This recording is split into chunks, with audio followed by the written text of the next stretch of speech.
Evening.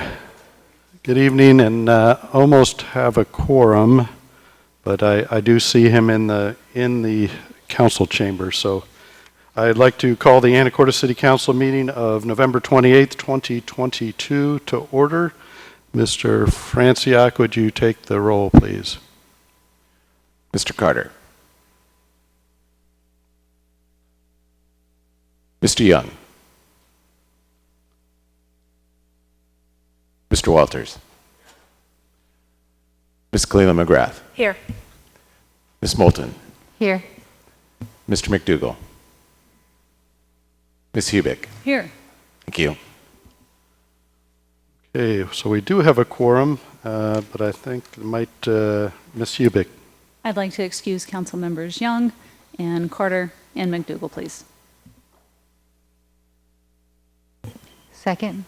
Okay, motion by Ms. Hubick, second by Ms. Moulton to excuse council members Young, Carter, and McDougall. All in favor signify by saying aye. Aye. Aye. Okay, motion carries. And I just want to say that my thoughts are with Councilman Young. He suffered some losses in his family, so that's why he's not here. Now we go to the Pledge of Allegiance. Would you please join me in the pledge?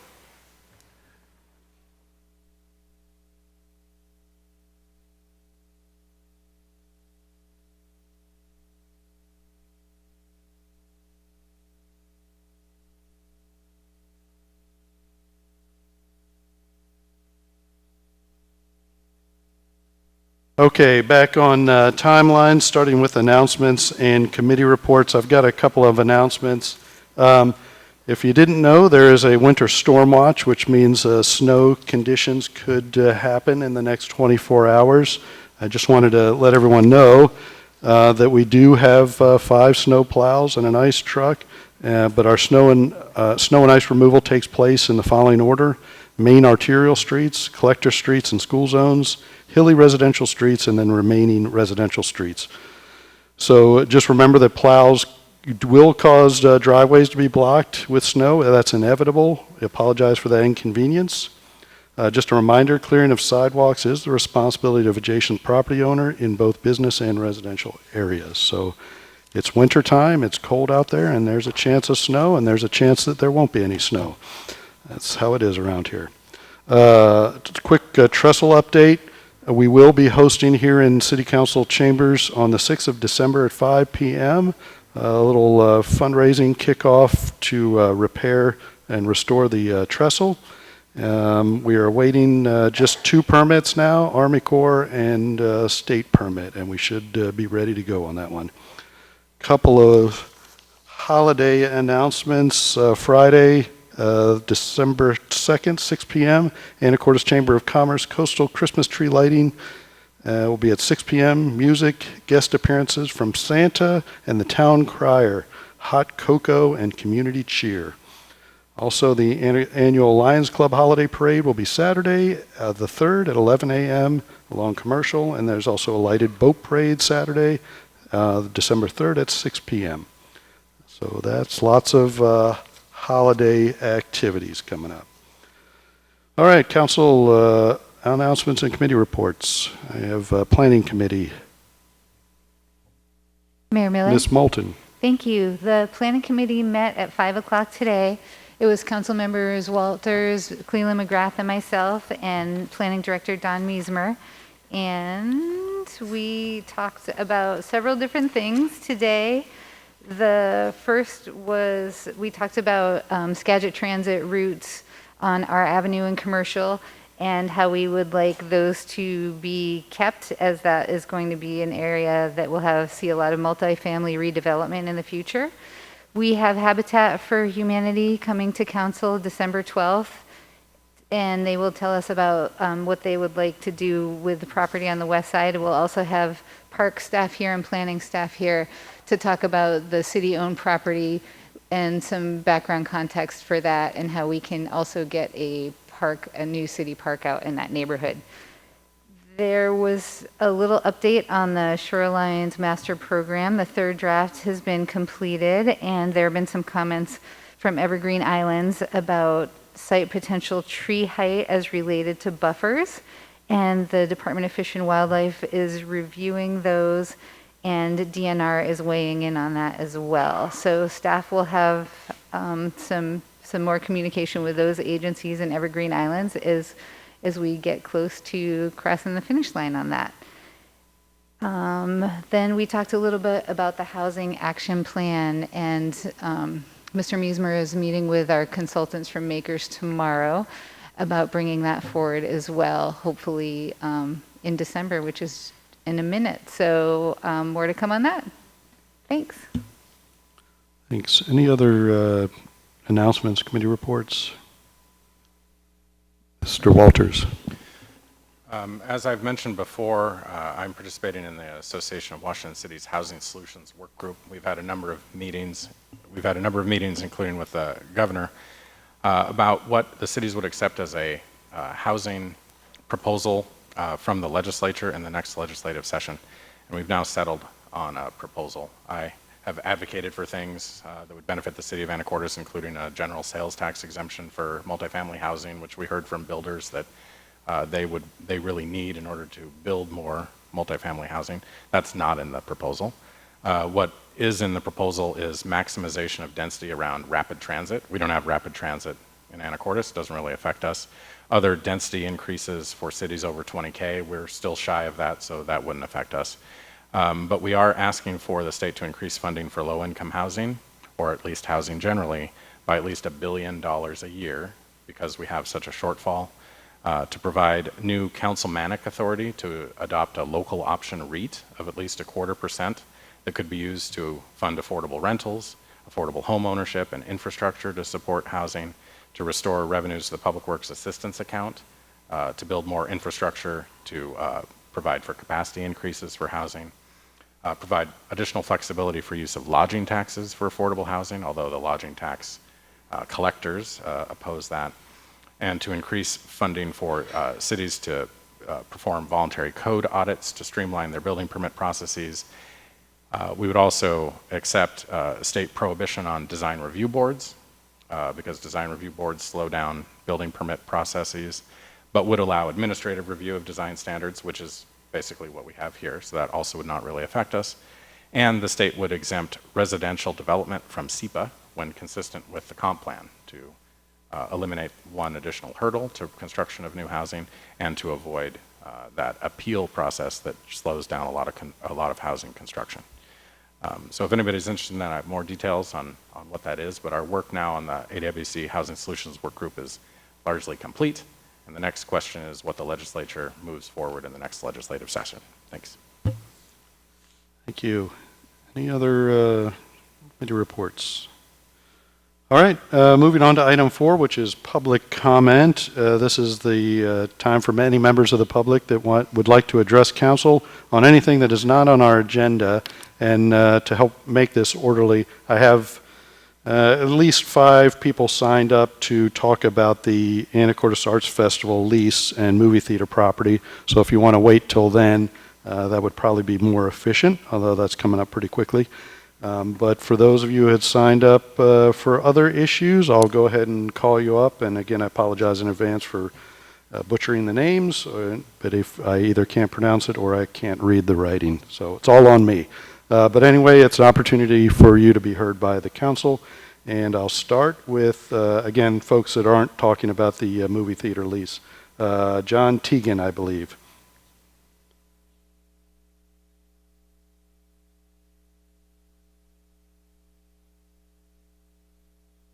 Good evening, and make sure the blue light's on, and we won't start the timer until you're speaking.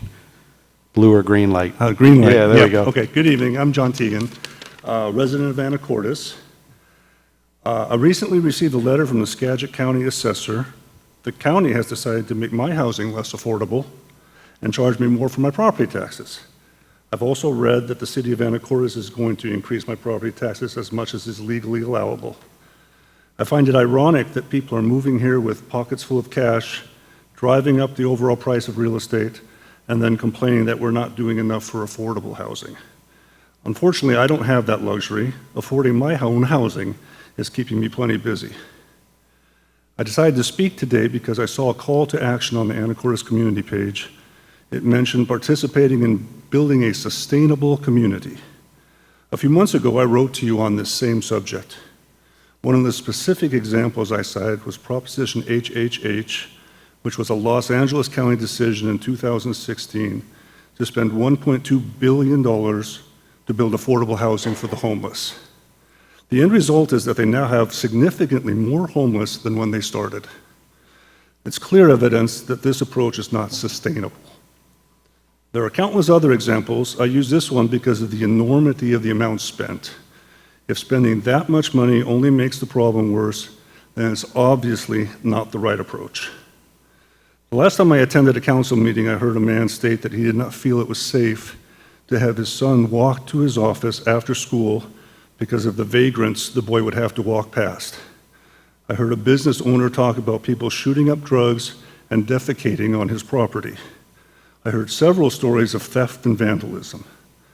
I then heard the mayor speak about the difficulties the police face in dealing with these vagrants. It does seem like some people dislike your toolbox analogy. I, however, applaud those efforts. I know many members of our community who feel that it's not doing nearly enough. I'm pretty sure you've heard that message before.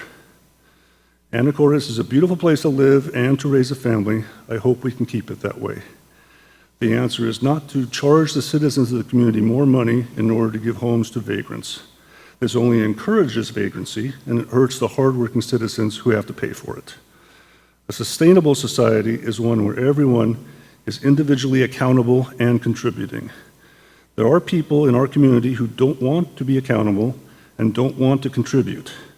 They want to commit crimes and create fear in the community, and they're being very successful at that lately. Giving them a house is certainly not the answer. Thank you very much. Thank you. I have Terry Kylo next.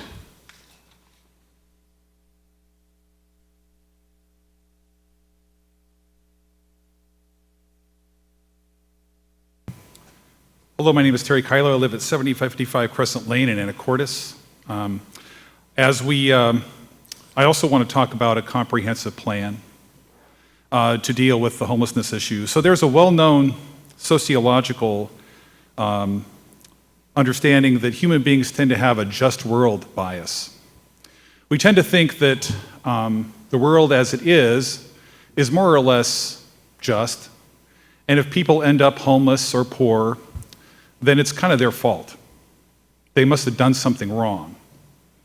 And the problem is people in Egypt could easily have said that to Jesus, Mary, and Joseph as they were forced to leave Israel and travel as vagrants, as homeless folk, as immigrants to Egypt. And so part of what that story is telling us is the importance of human beings. We have a homelessness issue across the country, and we have a housing affordability crisis across the country. And the issue is not that one city did too much, but that every city is doing too little. As a resident of Fidalgo Island, I don't hold the city council responsible for the housing crisis in general and for all the economic issues that lead us there. But as we consider some of the ordinance changes, which I can understand why homeowners might not want an RV sitting in front of their place. Like, I get a lot of those tensions. But I do want to see from the City Council a larger kind of framework of all the things the City Council can do in conjunction with other jurisdictions in this county, with the state, with the federal government, to do our part in addressing the housing affordability issues here on this island. It is a nationwide problem that can only be handled in a city-by-city, county-by-county, and state-by-state basis. In the Abrahamic tradition, there were two core teachings. One was to love God more than your own tribe or your own tradition, and the other is to love your neighbor as you love yourself. And what that second one means is that we hold equally valuable things in tension with each other. So the needs of current city residents to have an affordable tax structure, like, I totally get that. But the people that are sitting in those RVs, the people that are homeless, well, they're also important as well. And so I want to encourage a larger framework for this conversation so that we as citizens of Fidalgo Island can kind of see where you all are going and where these ordinances fit within that larger framework. And I commend you all for your work. Thank you. Thank you. I have two other, and please, order. So, again, we don't go with applause because we want to make sure everybody feels comfortable exercising their free speech here. It's really important that people don't feel uncomfortable, whatever their opinion is, that they're able to exercise their free speech without interruption. So on to, I've got a couple more that said they are signed up to speak on the ordinances. So Kate Clark, I believe, if I'm reading that correctly.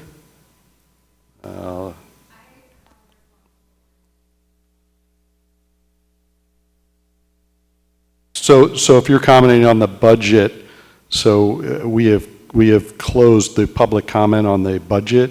We are going, I know a few of you came to talk about the ordinances, that they're not on the agenda tonight.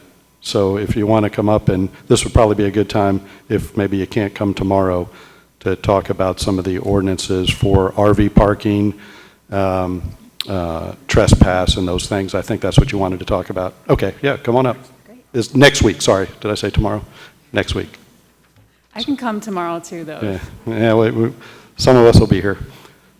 All right, so just state your name and where you live and make sure, and we start the timer when you start talking. All right, my name is Kate Clark. I live at 1803 M Avenue. And just in response to some of the comments that Councilmember Walters made, I want to commend the work that is happening at the scale of state legislature in response to the needs, as previous members of our community have mentioned, of a local issue. And so in the discussion of the proposed ordinances, I really want to encourage our city council to consider what we need to do here, particularly considering that some of these ordinances potentially actively erode people's Eighth Amendment rights through technicalities. So, as we know, the Martin versus Boise 2021 ruling held that cities cannot enforce anti-camping ordinances if they do not have enough homeless shelter beds available for their homeless population. So we do not have those resources here in Anacortes currently. So we fall within that same consideration. Beyond that, what is listed in the ordinances currently is that the impounding of vehicles parked on city property would take effect 5 days after passage. This is not a meaningful amount of time for people living in vehicles to find alternative locations for homes. So this is a proposed stopgap ordinance that's really targeted for a specific group of people that are living on T Avenue because it's close to necessary community resources. But if passed, it will ripple out to affect people throughout the whole town. And there's been a story about how some of these people are outsiders. These are folks, many of whom are from Anacortes. These are family members. These are students. So just to remind you that currently, 32 students are self-reporting as unhoused. And some of these students may end up living in vehicles which these ordinances would affect. So what begins as a stopgap measure for a small group of 6 people that have been winnowed down from a much larger group of people also in need of resources, then ripples out for long terms, also for fiscal effects. So if we think about the 13 jail cells that would be filled, the amount of that money for 1 month would pay for a year of a social worker with harm reduction experience. So to close, I want to commend the work of the HACS committee and really encourage to find ways that we can immediately enact your own propositions for cold weather shelters, for studio apartments, low barrier shelters, and warm shower bathroom facilities. So thank you for the work, and I look forward to it being made physical on our community level, not just on the state level. Okay, thank you. So the next I have, sorry, I can't quite read the first name, the last name, Burnett.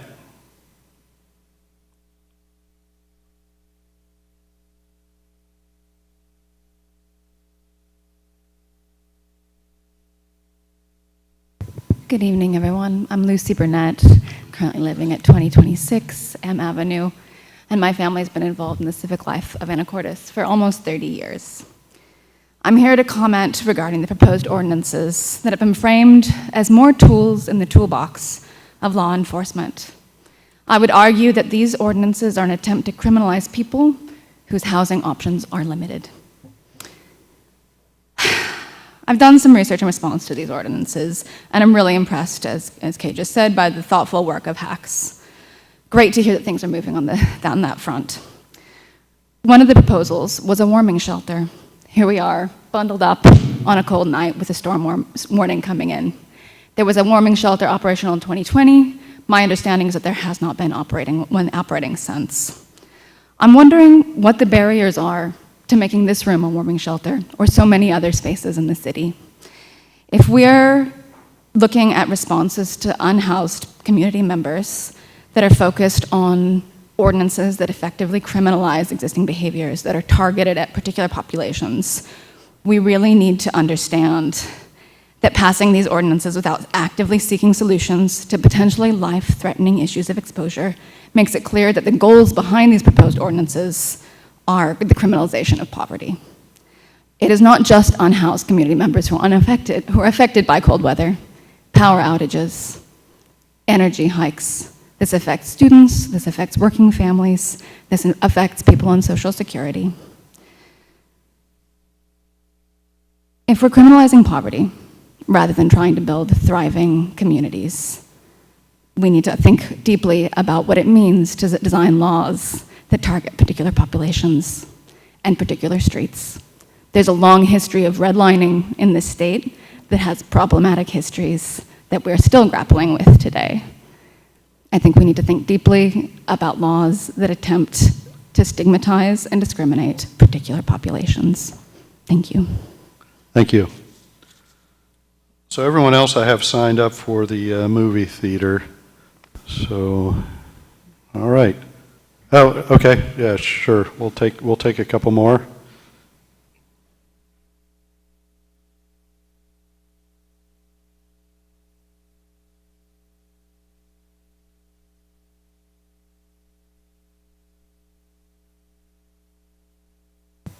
Sorry, my name didn't end up on the list. That's okay. You just state your name and where you live, please. Yeah, my name is Evan Saxton. I live here in town. In 1886, a group of white laborers in Anacortes targeted Chinese immigrants, the ones who built our young city, forcing them from town because of imaginary worries that jobs would be stolen. This happened again in 1900 to tell Japanese mill workers that they were not welcome. They weren't even allowed to disembark their ferry and were sent elsewhere. Once more in 1915, over 300 people came to City Hall, spilling into the streets to demand the city government forcefully remove Japanese workers. Despite the hysteria, as we know, our town thrived. Because those workers did belong, everyone here belongs. With the benefit of hindsight, we see now that many of those harms were mere scratches, an imaginary danger elevated to the point of hate and verbal, if not physical, attack. We all would like to think that this was all in the past, and yet today, City Hall has become a place to air the grievance that a subsection of our community does not belong. The mayor and police have collaborated to handpick which citizens are permitted here.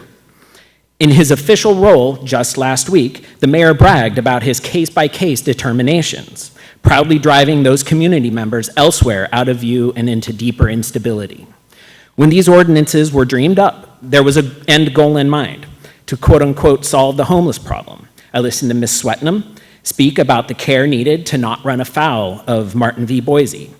The chief and mayor implying the findings by the Supreme Court are an inconvenience, arriving at the conclusion and only then backfilling the touchy details. What the unhoused need is stability, period. By increasing fines, you increase penalties. Increased penalties result in incarceration. As is the case with one resident in town, while he was recently in jail for more than 72 hours, his vehicle was impounded without an opportunity to move it, and he will return to having no shelter just as winter is settling. Is this the intended outcome? I'm shocked to learn that to some cruel individuals who have spoken in this room, apparently this is deserved. They brought it on themselves. To house one houseless person in austere but stable housing, it costs approximately $12,000 per year. Conversely, it costs nearly $36,000 or 3 times as much to house that person in jail. In housing, a person is afforded dignity and safety. They can look for work and build a future. Jail is pure punishment and offers none of those life-building opportunities. While mayor, you claim to be a fiscally conservative mayor, it is disappointing that you prioritize hardship and toil over growth and overcoming odds. And at a greater cost to we taxpayers, the proposed ordinances serve one purpose: to ease the mild concerns of the haves at the grave cost of the have-nots. Thank you. Thank you. Okay, all right, we'll take another, go ahead. Oh, okay, I've got, in the back, come on up.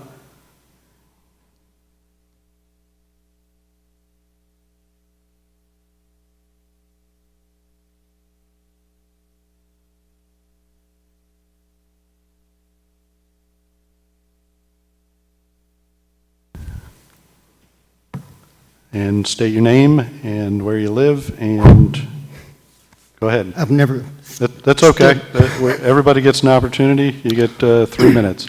My name is Ross Marshall. I spent most of my life with my nose stuck in books and drawing cartoons, but all the while observing society. I remember when I was 20, I got something flipped into my head. My God, this planet is it's a rough place. I can make it a better place. I'm sorry to say, in the 45 years since then, I haven't seen it get better. Technologically, yes. But in some respects, technology, it's a techno fix. It's actually, in some ways, crippling, blinding, and that's what's happening to our children.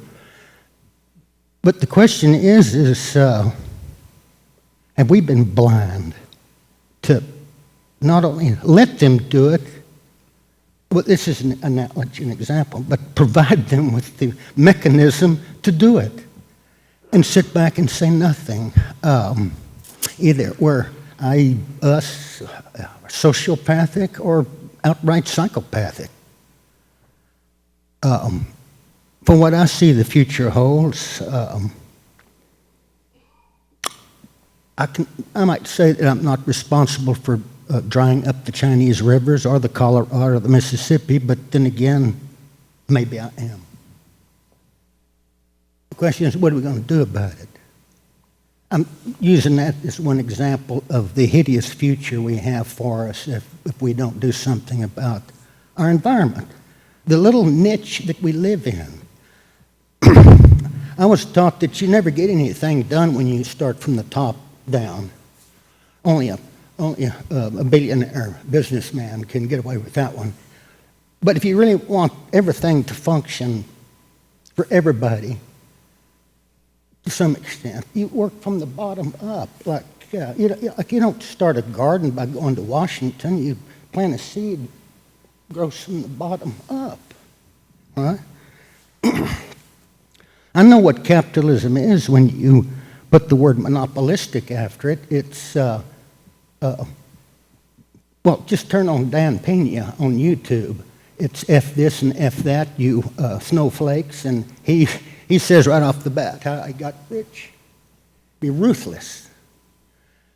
I says, maybe that's why I'm broke poor on the side of the street. Yes, I'm a T for Twilight Zone residents. We live in the twilight edge of society. I moved out of L.A. to get away from a city that after a while you don't know who in the hell you are, and after a little further, you don't care. Up here, I was faced with having to, hey, who am I? I had a chance.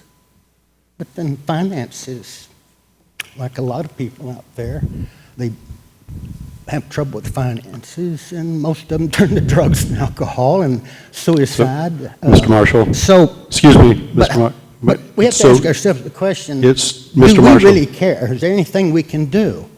I So- propose this. Okay, you're here to address the council. Yeah. So, and your time is up. I'll give you a few seconds to finish up.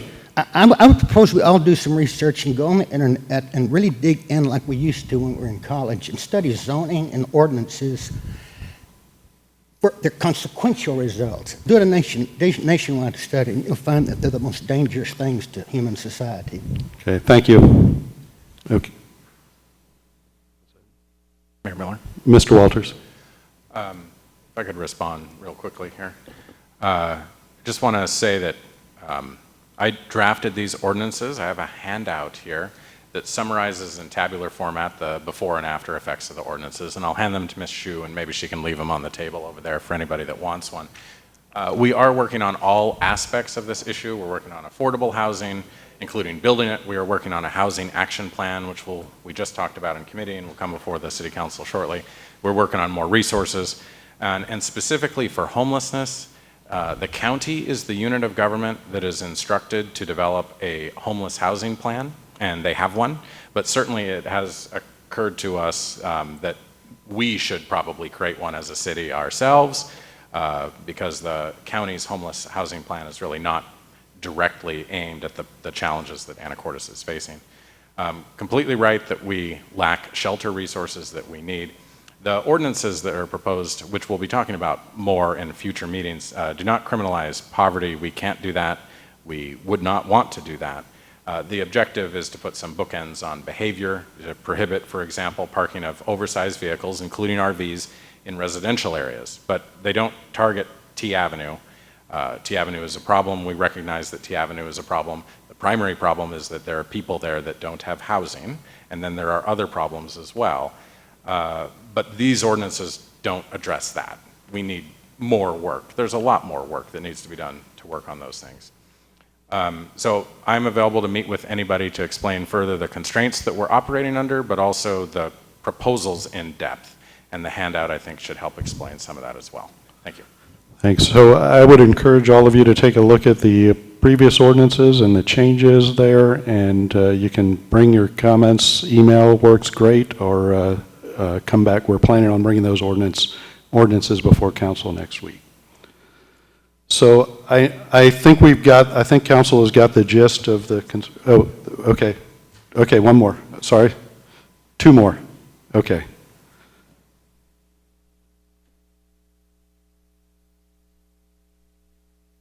Hi there, my name is Teresa De La Rosa. I live at 6362 South Shore Road, and I'm actually just here to make a public comment for the stigma against homelessness in our community.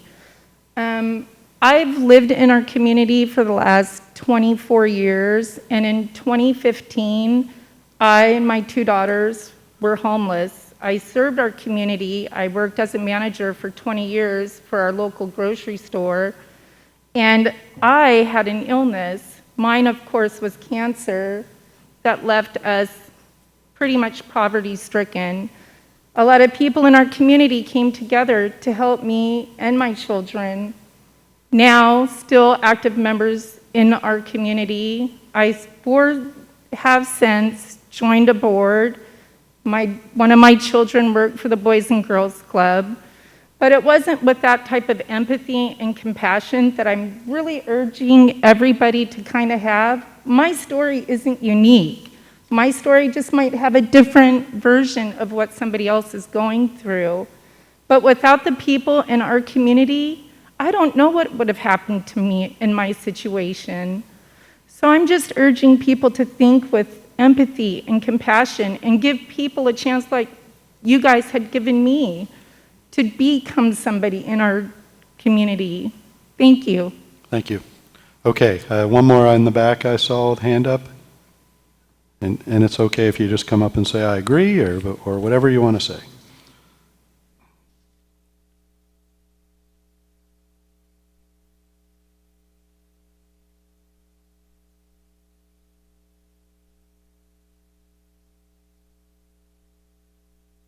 Good evening, Council. Rochelle Kealoha, Anacortes. I just wanted to talk about how easy it is to imagine trespassing people from city facilities can become a public health issue. When the city blocks people access from city facilities and they get trespassed from other local establishments, they will have no access to warming shelters, restrooms, showers. So they will use the bathroom in public. It's like your only option, right? Increasing public health issues and the likelihood that they get arrested for some random crime, a more serious crime, because they have no other option. Something like that when someone's using the restroom in public, now all of a sudden they're a sex offender, exposing their genitals. That bans them from future assistance with public housing, shelters, and any other thing that they need. This exact scenario has happened to numerous people throughout our country over and over and over again. Now, instead of helping this human, we have destroyed their life and any other option that they possibly have to try to get the help that they need. We don't need more cops and ordinances to focus on actually helping people in our town, regardless of how or when they came. We should help those who need it and not try to make it illegal to be here and make it so unwelcoming that we drive people out. I'm assuming that's the goal, but there are numerous people who are unhoused and who work and go to school here. They are our residents, and it's our responsibility to care for them. We shouldn't put barriers between housing that are impractical. Housing First is proven to help change people's lives. Right now, we have various reasons why the AFC isn't compatible with with everybody's needs. And we should actually hire a social worker, like y'all promised, that offers help and with a focus on harm reduction. I'm just gonna say, if the mayor, the police, and some chick came out to me, when I was living in my RV, it's not very welcoming. It feels pretty traumatizing. So we need a social worker. I'm not quite sure why or how much of our crime has gone up to justify the need for so many new cops when we could actually address the issues and help the people in our community. Thank you. Thank you. Okay, in the back, come on up.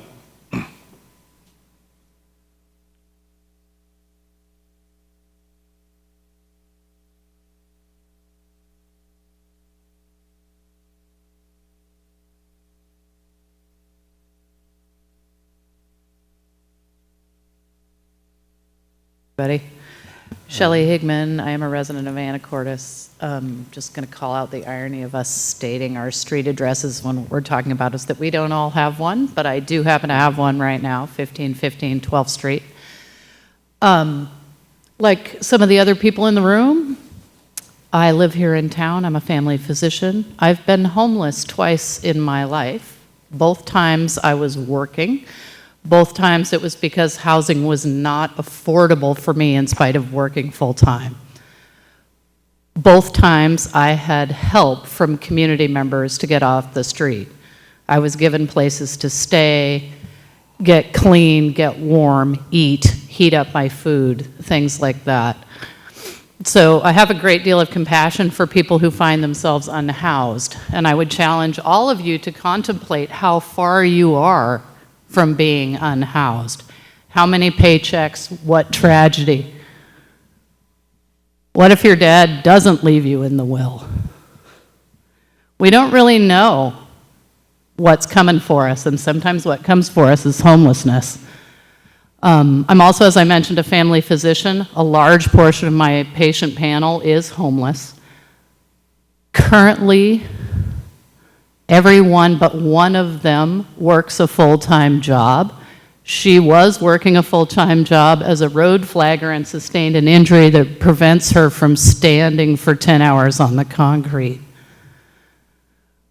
If we criminalize this population, we will cost our community more money. It's easy to see that that's the case. I am relieved to hear that that doesn't seem to be what you're attempting to do, but I caution us. It may be what we do anyway, even though it was not our intention. We're also putting the police in a situation where they are doing something that isn't really their job. And I don't feel like that's fair to them or a good use of their resources. I agree that we do need a full-time social worker. I think that's a great way to go, as well as a warming shelter.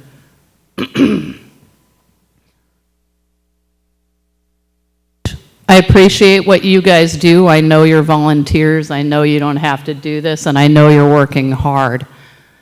But please do take into consideration that the people who are unhoused are also not being paid, and they are also working hard, and it's everything they can do some days to stay warm and safe. And it is our obligation as a society to care for everyone. Thank you.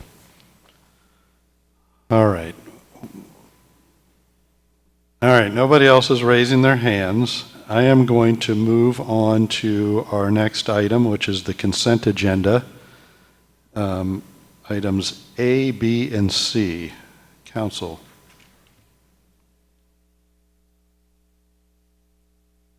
Mayor Miller? Mr. Walters. I'd like to pull item 5C. Okay.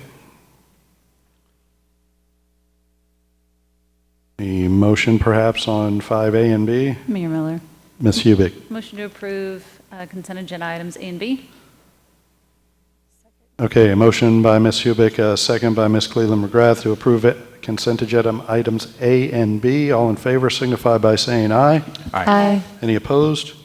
All right, Mr. Walters, item 5C, interlocal agreement with Skagit County for senior services. 5C is this interlocal agreement by which the county sends us a bunch of money and then we send a bunch of money back. And so I had just suggested to Mr. Lunsford and Ms. Swetnam that maybe we could just get one check instead of also sending a check back as the contract contemplates.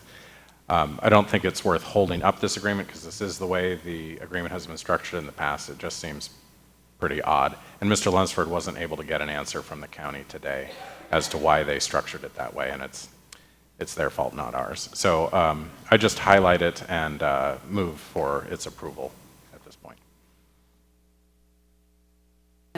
Okay, motion by Mr. Walters, second by Ms. Hubick. Any further discussion? Yeah, we'll get an answer on that. I think there was some logic from the county's part, but we want to hear from them on that. So all in favor signify by saying aye. Aye. Any opposed? Okay, motion carries. We're on to item 6, which is other business. And I think this is why many of you came to pass on Cyber Monday for proposal from the Anacortes Arts Festival to lease movie theater property. This is a discussion item, possible action. Ms. Swetnam, I will draw it out a little bit longer as you get your PowerPoint brief to present this topic. Thank you. Okay, thank you, Mayor, Council, members of the audience. So I'm gonna try to not talk too much here tonight, but thought that I would tee up the proposal from the Arts Festival by providing a little bit of background and some discussion about the structure of the lease agreement for the property that we're talking about. So the address is 415 O Avenue, and so this is a kind of an aerial photograph of that half of the block. We're going to talk just briefly about the ownership structure, the current lease, the restrictions on assignment, and then I will turn it over to the Arts Festival to present their proposal to council. So the ownership of this property is a little bit unusual because the city owns the two parcels that I've identified in red there, 55051 and 55050. There is a building on the southernmost property that's owned by Radius Anacortes Properties LLC. So they own the building and lease the dirt underneath the building from the city pursuant to a long-term ground lease. Not our typical ownership structure. So the current lease agreement, I apologize, I realize now this looks like a lot of words on the slide, which I hate, but there it is. So the current lease agreement was dated February 1st of 2001 and runs through January 31st of 2026. The city leased the property in question to Heritage, was the original lessee, which is now Radius, and that was Skagit County parcel 55051. The terms of the original lease were $1,000 a month during the term of the lease with a CPI adjustment for inflation. So Heritage then, after the lease was signed, constructed a building on the property which now houses the movie theater. So Radius, which was Heritage, then subleases the building to Faraway Entertainment, who operates the movie theater pursuant to that sublease. So for my own purposes, I had to draw squares with arrows, and hopefully that helps to show that the relationship here is really between the city and the owner of the building. So the adjacent city parking lot on the northernmost parcel there is available for theater patrons pursuant to that original lease agreement, but it's also open for public parking. This lease agreement has been amended twice since 2001, once in 2005, to temporarily reduce the rent because of struggling tenant provisions, and then in January of 2011, the lease was stabilized at $1,000 a month. So currently, with leasehold excise tax included, the city receives $1,683.67 a month from Radius. So the challenge with this situation is that there are restrictions on the city's ability to assign that lease to other parties. So we know that the owner's interest in the building has recently changed due to the passing of a corporate owner officer, and the building was listed for sale by Radius, I believe, in the fall of 2021. So the current lease has in paragraph 18 that only allows assignment by the city to a subsequent owner of the building who has at least 5 years experience in movie theater management. So for an owner that's interested in selling that property, that places some restrictions on that ability to sell it pursuant to the current lease agreement. So, you know, this challenge that I think comes up tonight is the same challenge that would come up with any party that came to the table to buy this building from Radius. So I just want to kind of be clear about that is not a challenge that's unique to the Arts Festival. So the Arts Festival has, they contacted the city after making an offer to purchase the building from Radius, and because of the assignment restrictions, the city was unable to assign the lease to the Arts Festival. So the Arts Festival, I know they've retained counsel, Sally Quinn, she's here tonight, and they have proposed that the city work with Radius to terminate the existing lease that has the assignment restrictions and then enter into a new lease agreement with the Arts Festival so that they can move forward with the purchase of the building. So in your packet, the festival has provided proposed terms, and I'm going to get out of the way now and let them present that proposal to you, but I'm happy to answer any specific questions that any of you have about the lease agreement or the restrictions in it. So any questions right now for Ms. Swetnam before, I think, Arts Festival? And then I'll make sure to invite the members of the public that signed up to testify on this subject. So, all right. Great. I will open.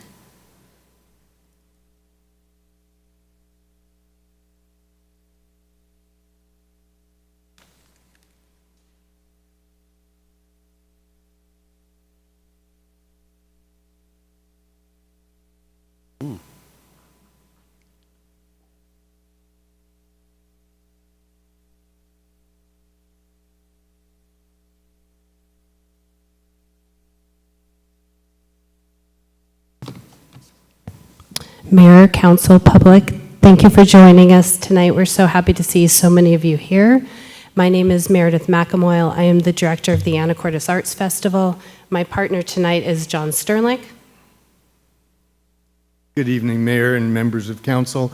I'm John Sternlicht. I'm not sure exactly which following phrase I should use, but I'll get to that as we talk a little more.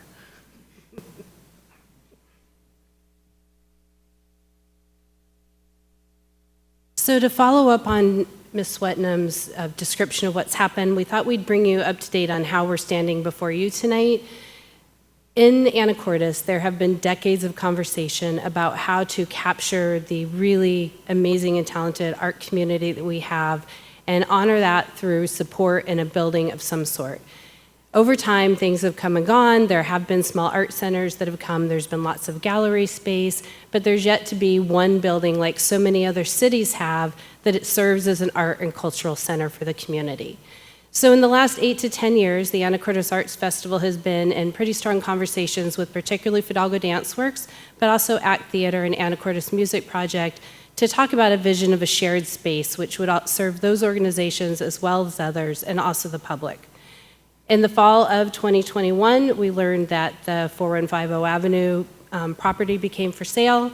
We began conversation with the real estate agent, and 2 separate times we were not able to make offers on the building because other people had made offers, and then they passed after I think they've seen the complexity of the situation. So we finally made an offer in March of 2022, and we find ourselves here today after a very complicated path to find a way to get the land lease done and to have agreements with the current tenant. Darcy explained the ownership in the land lease, and the cinema lease is with Faraway Entertainment. John will talk shortly about the public benefit that we feel like this project brings to the table, which is why we're standing before you today. And then the nonprofit collaborative vision will be presented as we go through our presentation. Our primary 4 core partners in this project are the Anacortes Arts Festival, Fidalgo Dance Works, Anacortes Music Project, and Act Theater. You'll hear from each of them in a short while on the importance of this building and how they would plan to use it. We also have been in conversation with the Anacortes School District about absorbing the after-school art program as well as other art programs, which we know is something the city is committed to as we've tried over the years to make sure that that program doesn't go away. As promised, I am going to clarify a little bit. I'm a member of the board of the Anacortes Arts Festival. I also happen to be the CEO of EDASC, the Economic Development Alliance of Skagit County, and you may not realize that I am the chair of the board of directors of the Skagit Tourism Bureau. So this is like the harmonic convergence of all 3 of those things. I was actually going to bring different literal hats to put on, but I'd probably be wearing all 3 of them at the same time. It bears repeating that the Anacortes Arts Festival is a 501c3 nonprofit corporation, which is for public benefit by its very definition. But if we're looking at it from a variety of standpoints, as an arts anchor, as an amenity to the community, as a job creator, and as something that is attractive to both tourists and residents, there are lots of different angles of public benefit there. And then as we'll talk about a little bit later, on the evening's earlier topic, we're anticipating having housing units in this facility as well. So in terms of providing any kind of benefit to a private entity, in this case a nonprofit corporation, has to be motivated by the public benefit that inures from it, and I think there is a lot to talk about there. In terms of creating an arts magnet and an arts nexus for not only our city, but really for all of Skagit County. This would be something that is not duplicated anywhere close to here. I think that you may be thinking that we haven't named some of the organizations that you would anticipate being involved in this project, and that certainly is true, only because in the infancy of this and in our initial visioning. We just haven't had an opportunity yet to put those business agreements together. But you can imagine that Skagit River Poetry Festival and the Skagit Symphony and a number of other organizations countywide would really benefit from having this performing and cultural arts space. So briefly, you know, our general mission and vision is that this is a space for art activities, it's a cultural hub, it's an anchor for our downtown businesses, it's a place to gather and celebrate, and it's really for all members of our community as well as visitors.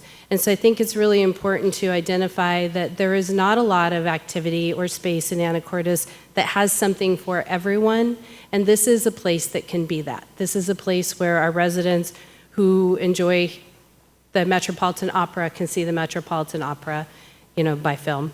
It's also a place where kids can come and take classes. It's a place where adults can watch concerts and take their own classes. So I think, you know, we want to really highlight that this is a space that really can reach a majority of our residents in Anacortes.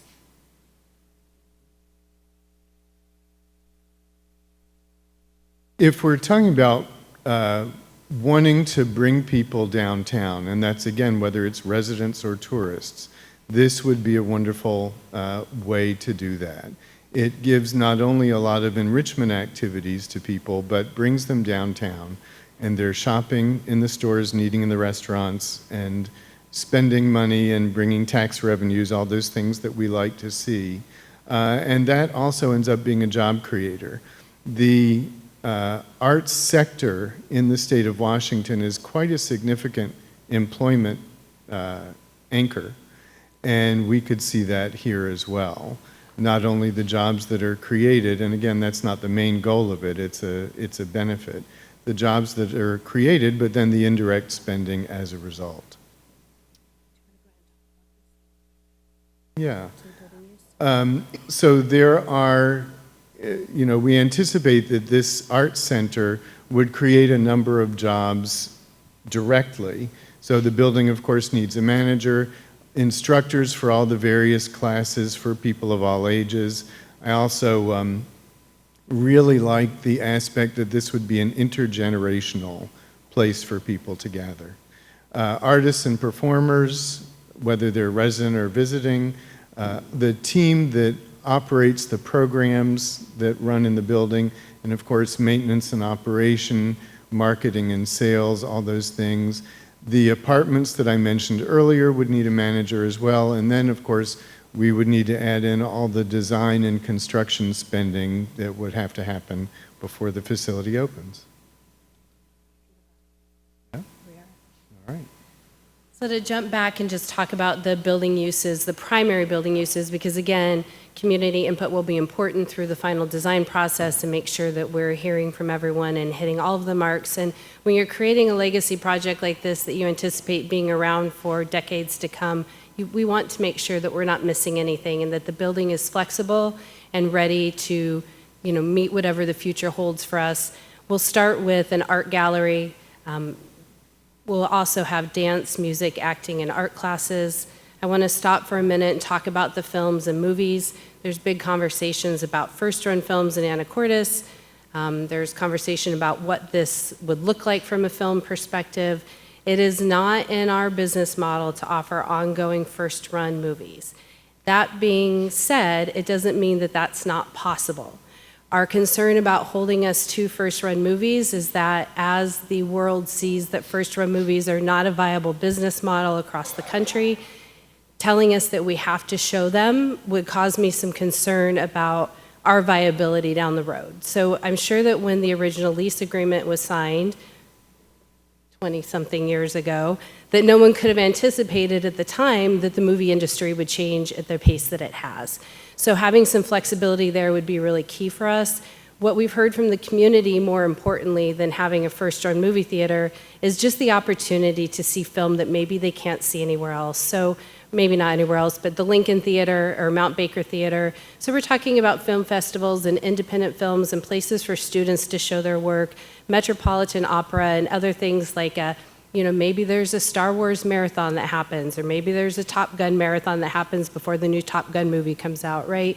I think there's lots of opportunity to show interesting and exciting cinema, to do older movies for teenagers, all of those kind of things that can exist in this space. And from what we're hearing generally from the public, that really seems to be what they're interested in. We, again, as we discussed, will do after-school art programs. We're excited to get those started as soon as possible. The dance, the theater, and the music performances are both with our local nonprofit organizations, as well as possibility of traveling theater or traveling entertainers who can come and perform here when they're up and down the I-5 corridor. This also does not fill the transit shed hole, but it does offer a place for community events. We think of about up to 150 people or so, and we will work to make sure that that's affordable for nonprofit organizations in particular to do their fundraising. All right, as we talked about, living wage apartments, so these could be focused on the art sector as well. You may know about a similar kind of facility in Seattle, building in Capitol Hill that focuses on the arts. This would be a very small number, of course, of apartments targeted at living wage, and obviously that's not going to solve anybody's problem, but no one thing is, right? So every little bit helps. And it's important also for this enterprise to have a diverse revenue stream, making money from lots of different sources, because that's just good advice for anybody. But this would help with that, help with the financial sustainability of the project. Yeah, all right. So the big picture on the public benefit, this is an amenity, this is events and activity center for all Anacortes residents, again, an intergenerational enterprise. And would be a very low barrier to entry into participation. It's a tourism driver, it's an economic driver, not only from the standpoint of the direct jobs, but the indirect spending that would happen, bringing people downtown year-round, which is a goal that we all have. Anacortes has a rich arts history. The Arts Festival itself is older than I am, and which is not easy anymore, and we would be respecting that arts history that we have here. We also would be a real benefit to a lot of nonprofits, either, as Meredith mentioned, for fundraising options or for putting on classes and meetings. Really would be a wonderful anchor for downtown and would be quite the jewel in all of Skagit County. This kind of thing promotes a lot of citizen involvement and interaction, and that's what people really want and crave now, I think, generationally, but also particularly after COVID. Also, we've done quite a bit of work and reading about how facilities like this bring the activity and action, which also helps keep spaces safer when the area is really vibrant, and I think that we've heard that that's important to our residents as well. So we have been working on this project, as we've said, for a number of years, but really started narrowing down in March of 2022. Dan Carnardi, who is here tonight, is our architect. We know Dan he's a past president of the Morning Rotary, and he's also been involved in the Anacortes Schools Foundation. So he was the only architect we knew, so we called him. And lucky for us, he is pretty amazing and has quite a background. Dan is University of Wisconsin and Oxford University graduate. He has a master's in architecture and a bachelor in architecture and planning. He was a principal at the largest architecture, engineering, and construction planning company in the world, Jacobs Corporation. He has done renovations of the Emmy Theater in Los Angeles, the Marcus Theater in Wisconsin, the Miramar in San Clemente, and renovations on a number of theaters in New York. He has worked on the largest hotel in the world, which is in Singapore. And his background on renovating movie theaters was really serendipitous for us, and one of the reasons why we pushed forward on this project so wholeheartedly knowing that we had him as our architect and our project manager. And so what you see before you is kind of a third generation rendering of what the building could look like. You're looking at the front of it. I have more detailed plans for any of you. I have where we are with the diagrams and the drawings if you'd like to see those. The other pictures are the side pictures of the building.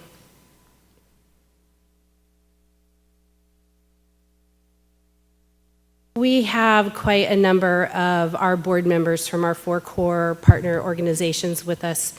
We also have Sally Quinn, who's our lawyer, and Dan Conrady, who's our architect. Happy to answer any questions for you. I'd like to invite our partners to share just a little bit about what this project means to them and the benefit that they see. And so we'll start with ACT Theater.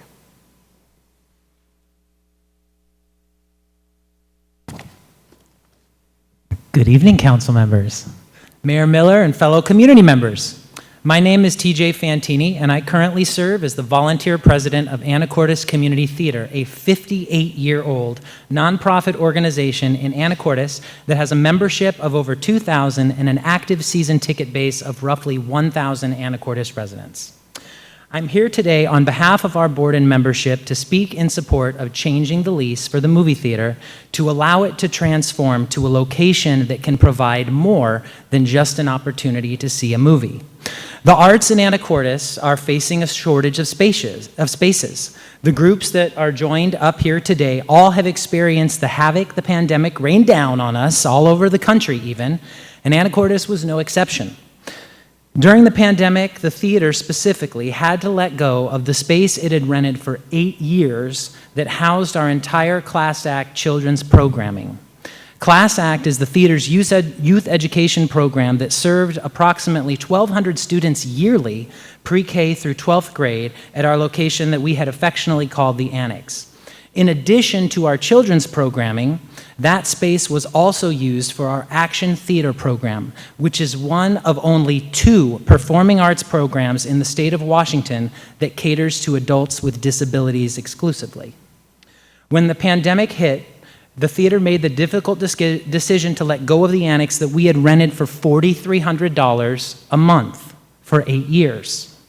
The Class Act program has been self-sustaining for 8 years, meaning that the classes supported the space. We did not receive grants. We did not receive large donations for Class Act.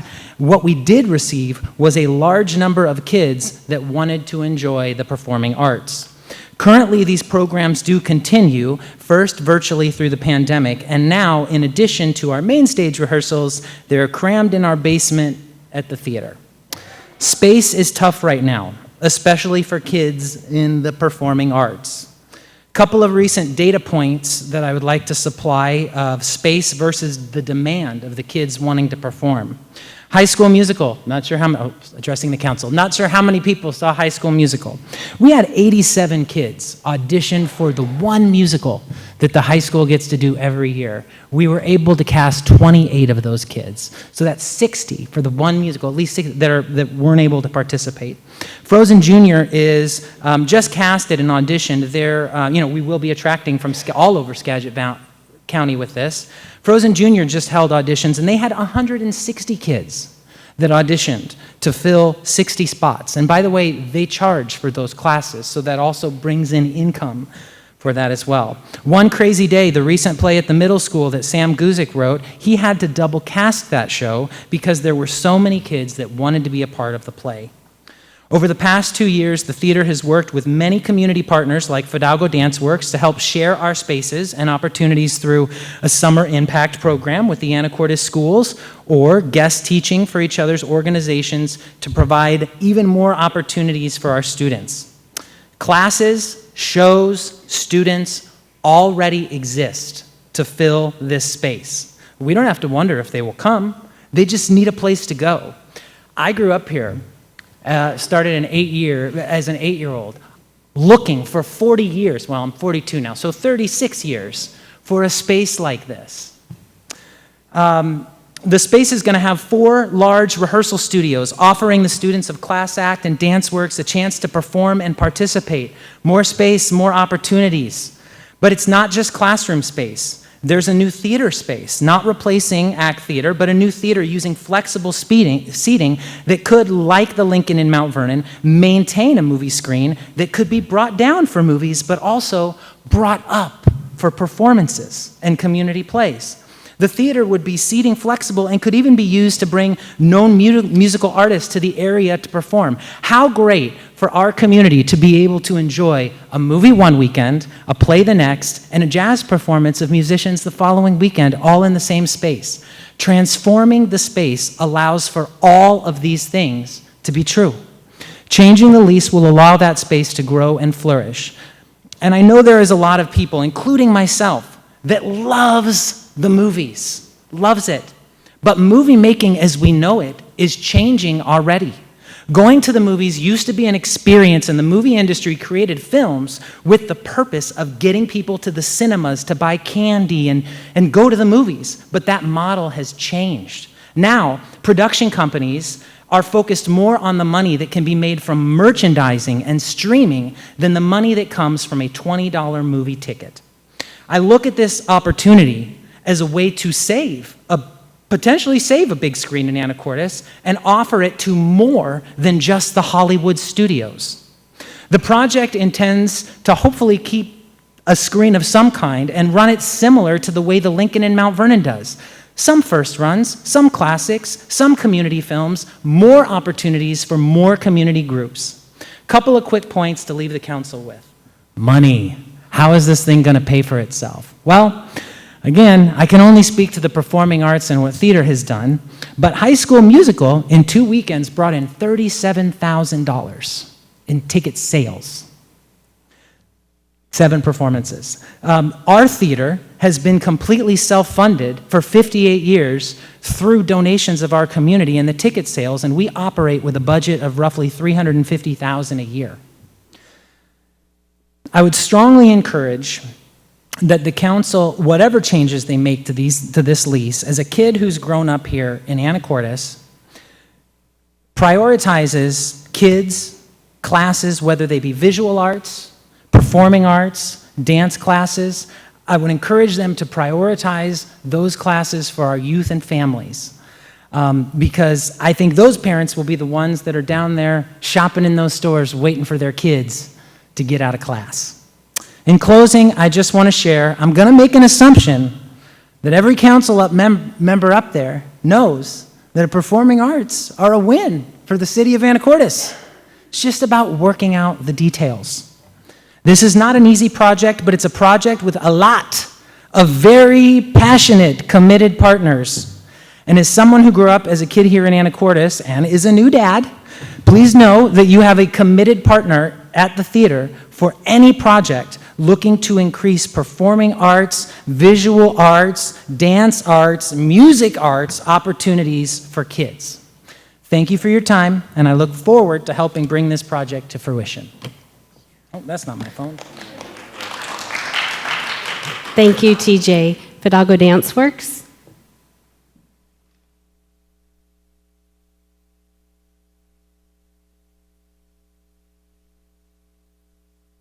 Good evening. I don't have the professional background that TJ does, so it'll be a little different to follow. Good evening. My name is Melissa Turnage. I'm the development director at Fidalgo Dance Works. Thank you, Mayor Miller and council members, for including us this evening and giving us an opportunity to tell you a little bit about our organization, about the project, about what it will bring to us as an organization, and more importantly, to our community as a whole. Fidalgo Dance Works has roots in Anacortes that go back to at least the mid-1980s. Some of you, I think, are maybe more intimately familiar with our organization than others. I may see a past celebrity dancer on the council. We've existed as a 501c3 organization for more than 15 years, so we've grown out of many long roots of dance arts in Anacortes. Our mission is to provide excellence in dance education and performance for all. Our instructors teach more than 60 classes each week in nearly a dozen styles of dance, tumbling, and fitness, including special programming for pregnant and postpartum mothers and their babies, for mothers and toddlers, for adults with movement challenges in our Dance for Parkinson's class. We've previously partnered before COVID with Anacortes School District to provide special programming for students with autism. And our current enrollment, our youngest student, I just checked it today before I came, is an infant, not yet one, and our oldest student is 87. So we're hitting quite a demographic cross-section of Anacortes community. We currently rent spaces in 2 adjacent buildings off 3rd Street. We've been there since we've been a nonprofit as Fidalgo Dance Works. That's a challenging situation for us. We have 2 separate landlords, and our buildings have been retrofitted to fit dance space. It's not ideal for any of our students or for what we're trying to teach. That said, our 3 studios in those 2 buildings are fully programmed most nights of the week, as soon as school gets out, all the way until 9 o'clock at night. During Nutcracker season in the fall, we run classes and rehearsals all Saturday for 12 weeks straight. As we watch our 250 plus students come and go out of those buildings 6 days a week right now, it is very apparent that we are in need of better space, larger space, and space that fits our needs. As an anchor tenant of the new Arts and Cultural Center that you're hearing about tonight, our 3 studios would move into the renovated space on O Avenue. The new home would give our students and families a better place to learn, to grow, and connect with their mentors and their fellow dance families. But there's also benefits to the community as well. As you heard from TJ, the location that we're in downtown, just off Commercial, has been essential to us, and we would love to be able to keep our families here in the center of downtown. With those families coming and going, bringing their students all week, coming downtown to be able to shop, to have dinner, to engage with their community while their students are in dance is really the ultimate goal for us. The idea for me as a resident of Anacortes to come downtown to see a show in the flex space, to go and have dinner with my kids afterwards to celebrate. We're looking at performances right now for Nutcracker to go down to Seattle to see PNB, and I will tell you I do not want to take my 7-year-old all the way down there, but I would love to take her into Anacortes to see the Nutcracker and then go out in town and enjoy that with her friends here in our community. And I know there are many members of our community who would like that opportunity as well.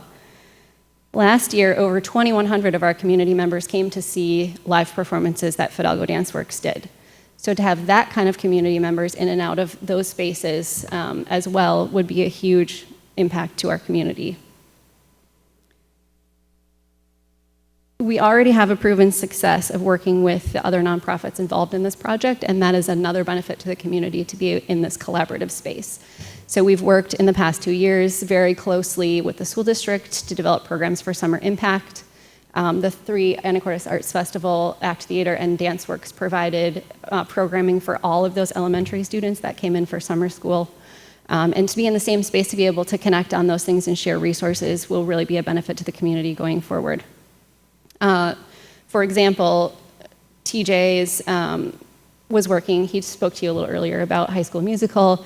We had a choreographer that was working on that as well, so to be able to come and have community performances like that where we're all involved, this would be a really unique space to be able to do that. And without a space like that, to have those type of opportunities would be very, very challenging. Finally, the Arts and Cultural Center has been a dream of many people going all the way back at least until the 1980s when we had people coming to dance in Anacortes. And to be able to have those spaces where our students can come in and learn those life lessons that they apply when they move beyond their dancing time is really key. So we're teaching those kids that, but we're also seeing the lessons professional lessons that we're learning come back and reshare in our community. So I'll give you 2 quick stories to end. 2 alums that we had that are recent grads who went through our programming all the way through high school went on to study performing arts related majors in college. One was a dance performance major and one is studying stage management. Came back just in this month to teach for our students, to put on a Q&A and talk about their professional experience. And then one is coming back to stage manage our Winter Celebration performance. So those lessons that we're teaching our students that they're then going on and learning more in the wider world are coming back and sharing that again with the next generation. So this will be an opportunity for us to do that on a much larger scale. So thank you for considering the opportunity for all of us and for our community to be able to amplify these programs together. Thank you, Melissa. Anacortes Music Project. Thank you, Council. It is an honor to be here and an honor to be part of this vision. Anacortes, I'm Summer Carter. I'm the volunteer president of Anacortes Music Project. We are a nonprofit established 6 years ago, and we stand on the shoulders of generations of Anacortes residents who have made their own music come hell or high water in all the ways they found to be medicine for themselves and for the community here, creating culture. And I think that's just a real big piece of what motivates us, is that we already know we belong. And when it comes to our looking at our youth, to provide a place for them to show up to where they belong and how arts fit for them. So we have held this vision since our inception of having a physical place. Till this point, we rent out municipal properties. That's what we do. And we put on multiple festivals a year that serve our local community and visitors. And it's all about amplifying the music and musicians in our town and in our region. So we're doing that, and it's happening. And I think hopefully you all have participated in one of those things. This summer, for the first time, we were able to do our teen rock and roll camp.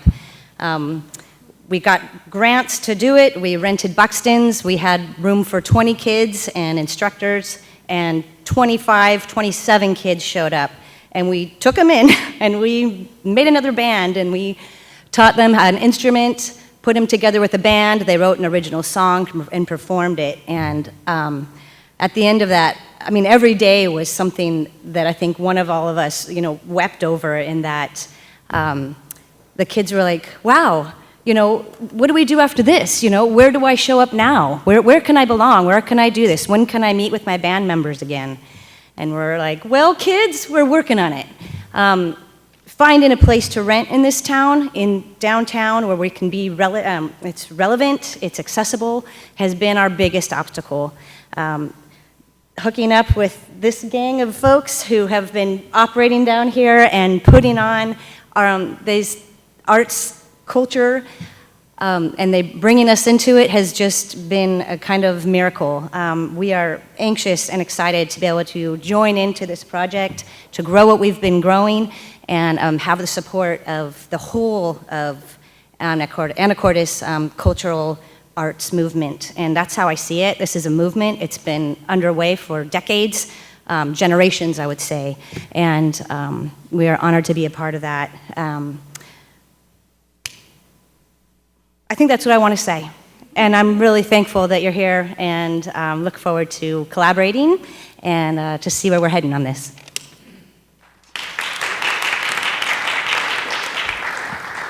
So, what I'm hearing from our core partner organizations, and you add the Arts Festival, is that we're already, as nonprofits, successfully providing for our community, both for our community members and bringing tourism into Anacortes. And we've been talking a lot about how the time just is right. There's been a lot of things that have fallen into place to make this the time. We know that this is a complex situation in regards to this lease.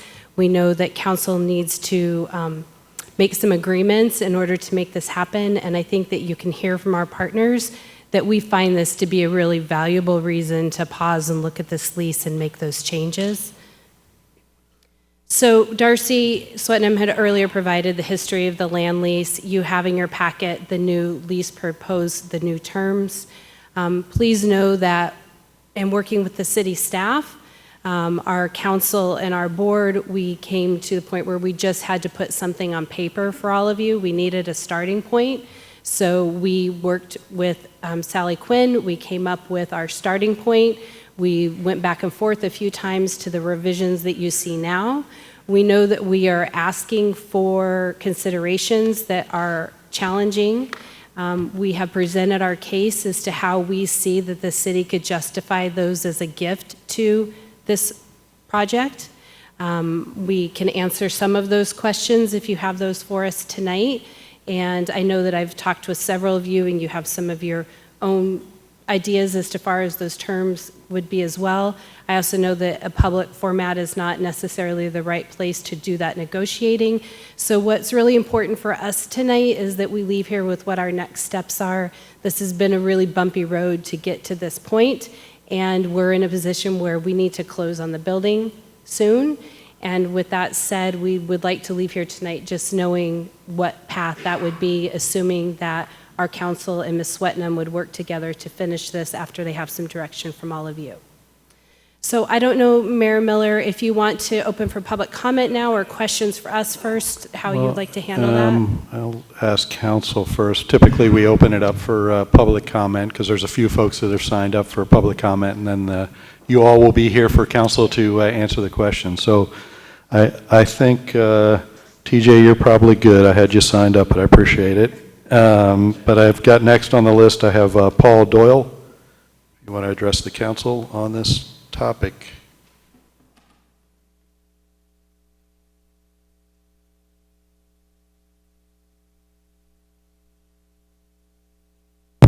Thank you. Thank you.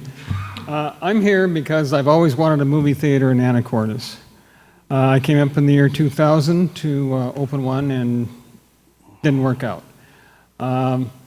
So then about 4 years ago, I asked Jeff, who owns Faraway Entertainment and whom I've been associated with for a long time, to sell me the Anacortes Theater. He says, sure. So we sat down, worked out a deal.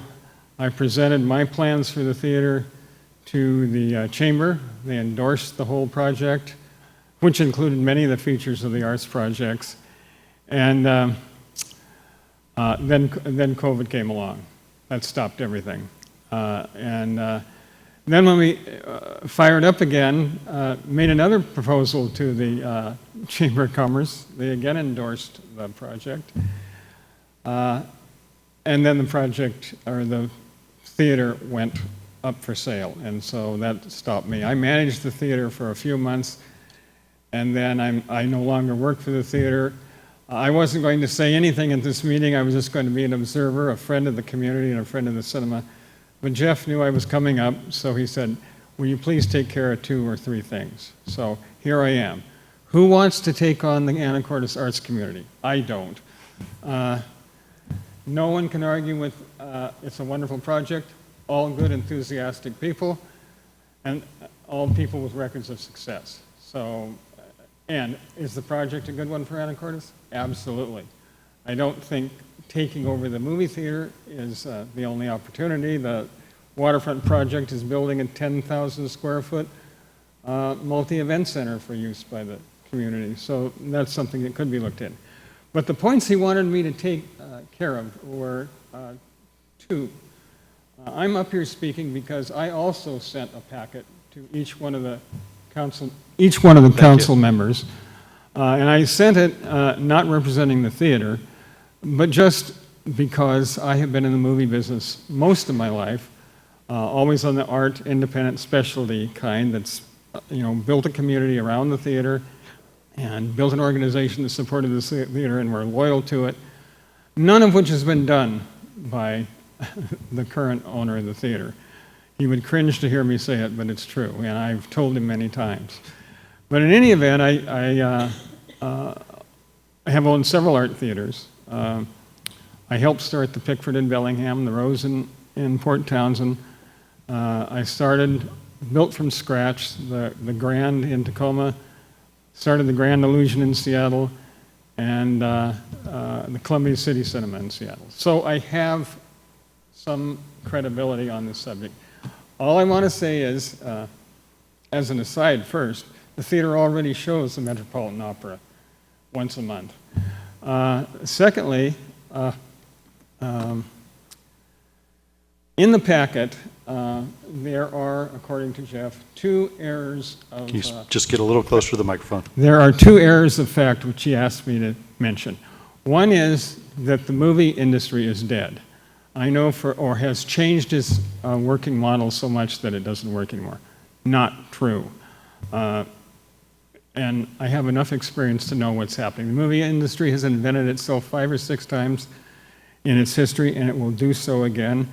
A year ago, everyone was screaming that streaming was going to ruin it. It's not going to ruin it. In fact, just this week, Amazon announced it was opening all its movies, streaming movies, for theaters to show.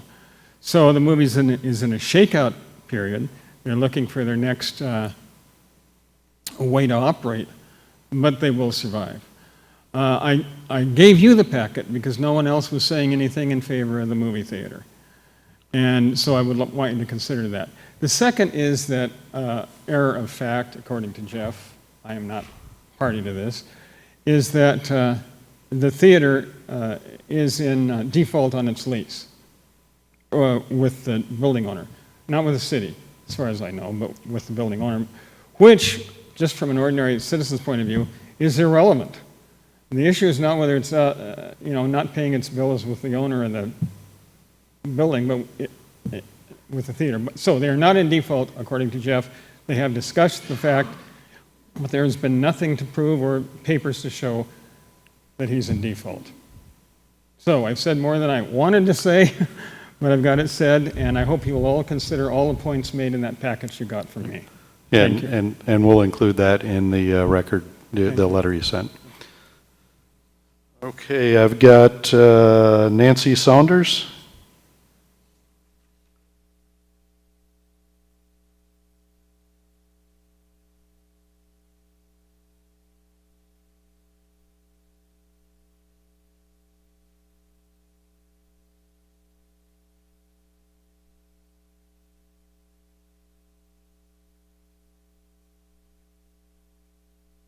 Good evening.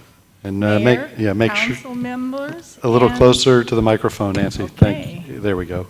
How And about that? That's better. Thanks. Good evening, Mayor, council members, and community members. My name is Nancy Saunders. I reside in Auburn, Washington. I'm Radius Development LLC owner, and here to encourage you to terminate the lease with me and go with the lease for the Arts Festival. And by the way, they did a fantastic presentation tonight. Excuse me, I have kind of a cold. A little backstory. My husband, David Saunders, passed away in May of 2021, and he did the business up here in Anacortes Theater. He was part of Heritage Construction and then divested his partnership with the other owner of Heritage, and we became Radius Development Anacortes. We tried to find a buyer for this theater for a couple years prior to COVID, and then COVID hit and the theater closed down. So when David passed away, I needed to divest of some of the businesses. And since the movie theater was on the edge and it was a money pit, I decided to put it up for sale. We had two good buyers, and when they saw the lease and the complications that could arise, they backed out of the sale. And then Radius Arts Festival came up with what seemed like a futuristic ideal for the city that would benefit the city and the community. I was all for that. It has been almost a year since we started this sale, and I certainly would like to see this terminate because, again, it is a financial drain on me. So I'm here I had other things I wanted to say. It's been covered by the presentation. It's been covered by everybody else. I want to encourage you, and we are very, very excited to terminate this lease, which should run for 3 more years. And I do want to say something about what Paul said. I have not given any notice of default to our subtenant. David and Faraway had verbal agreements regarding payments and what went on with the lease. And I'm not privy to that because I wasn't involved. So I do agree. He's been a very good operator of the theater, and I encourage you, if you need someone to maintain that theater until you're ready to go with some of these projects, to keep Faraway as the person that you're doing business with. So thank you for your time. Again, I encourage you, terminate the lease and let's make it work. I think the city can do that. It's the best thing this community could have. It sounds fantastic. Thank you. Thank you. All right, I've got two more signed up to speak on the subject. Nancy Wright.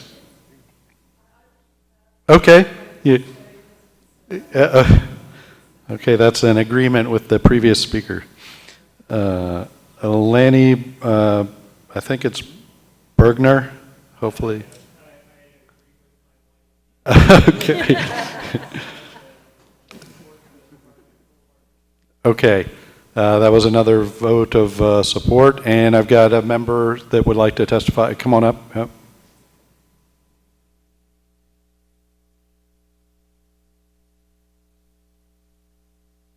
I am having a double header tonight. Okay.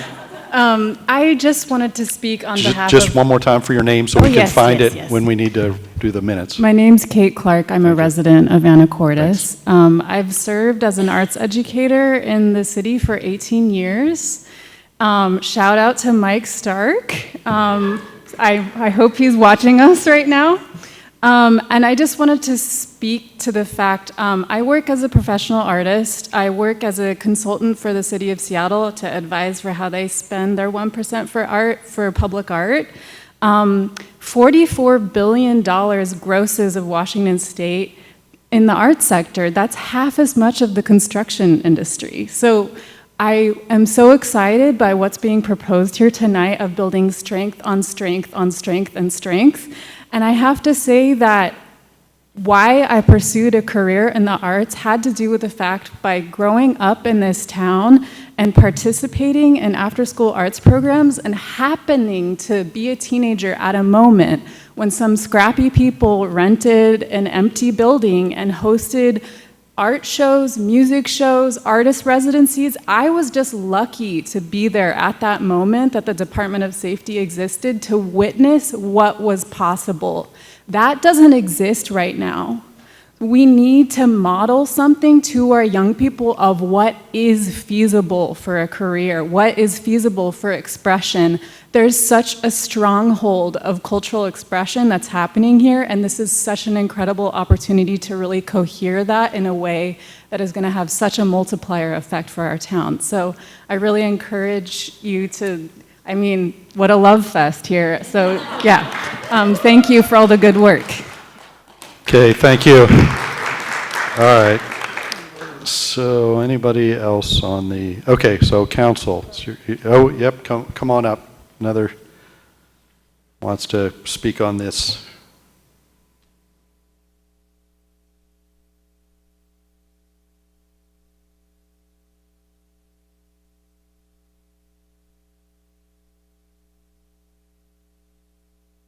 Hi, my name is Steve Clark, no relation to Kate. Everybody's done a great job talking about how this proposed center would really help make this an even better place to live. I'd like to talk a bit about how I think it might draw more business and help that aspect of the town. As you drive down I-5 just north of Seattle, one sign that's sure to catch the eye of any artist, musician, writer, or fan of the arts states Washington Creative District ahead. These are all as you're driving down the freeway.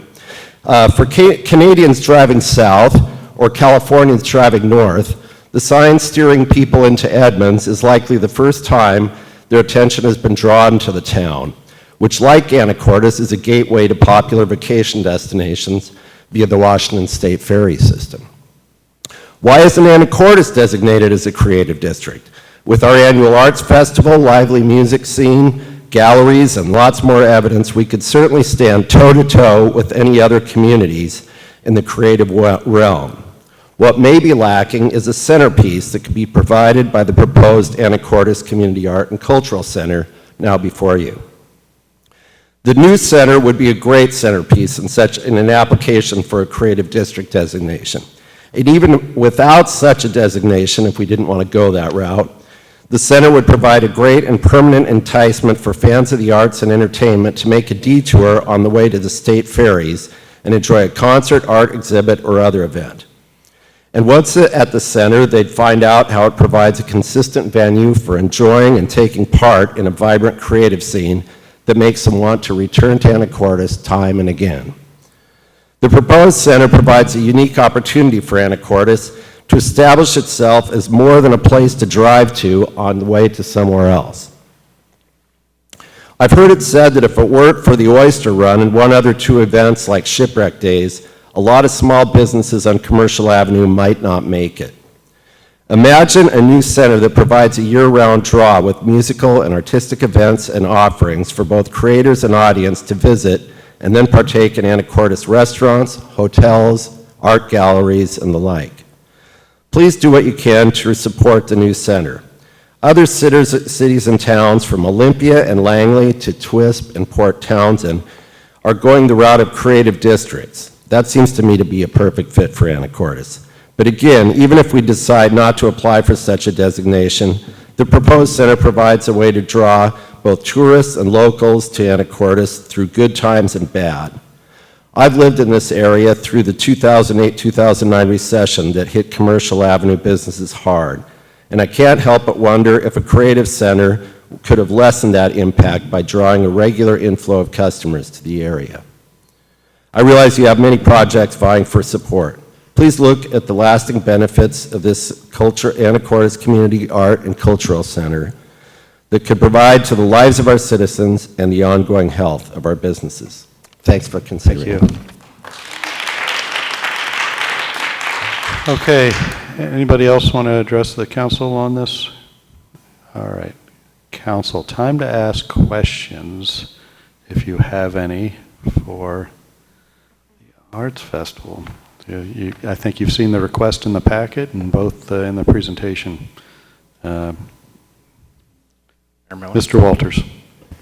Well, I don't have a question. I do have some suggestions. I think the concept of the Downtown Art Center is very exciting. It's been a long time coming to us, and as the information has trickled out, my thinking has evolved. I know that the loss of the cinema will be hard for some members of the community, and we have, I think, made some promises that we would take public comment on the loss of the cinema. There should be an intervening Anacortes American article. Maybe we get some feedback over the next week. But also, I'm not certain that the loss of first-run movies is a guaranteed outcome here. It sounds like it could still be possible.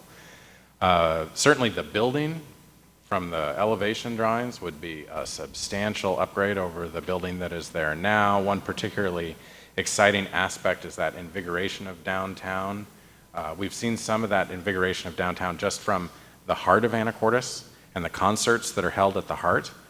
And I certainly believe in downtown and the value in drawing people out and drawing people into our restaurants and into our shops. We do have, I think, a process issue here, and in that we can't just lease property to all the nonprofits that might want to lease property from us. Kiwanis and Rotary and Seroptimus are all nonprofits. They all do great work for the community, but please don't come to us with proposals to rent various parts of the city.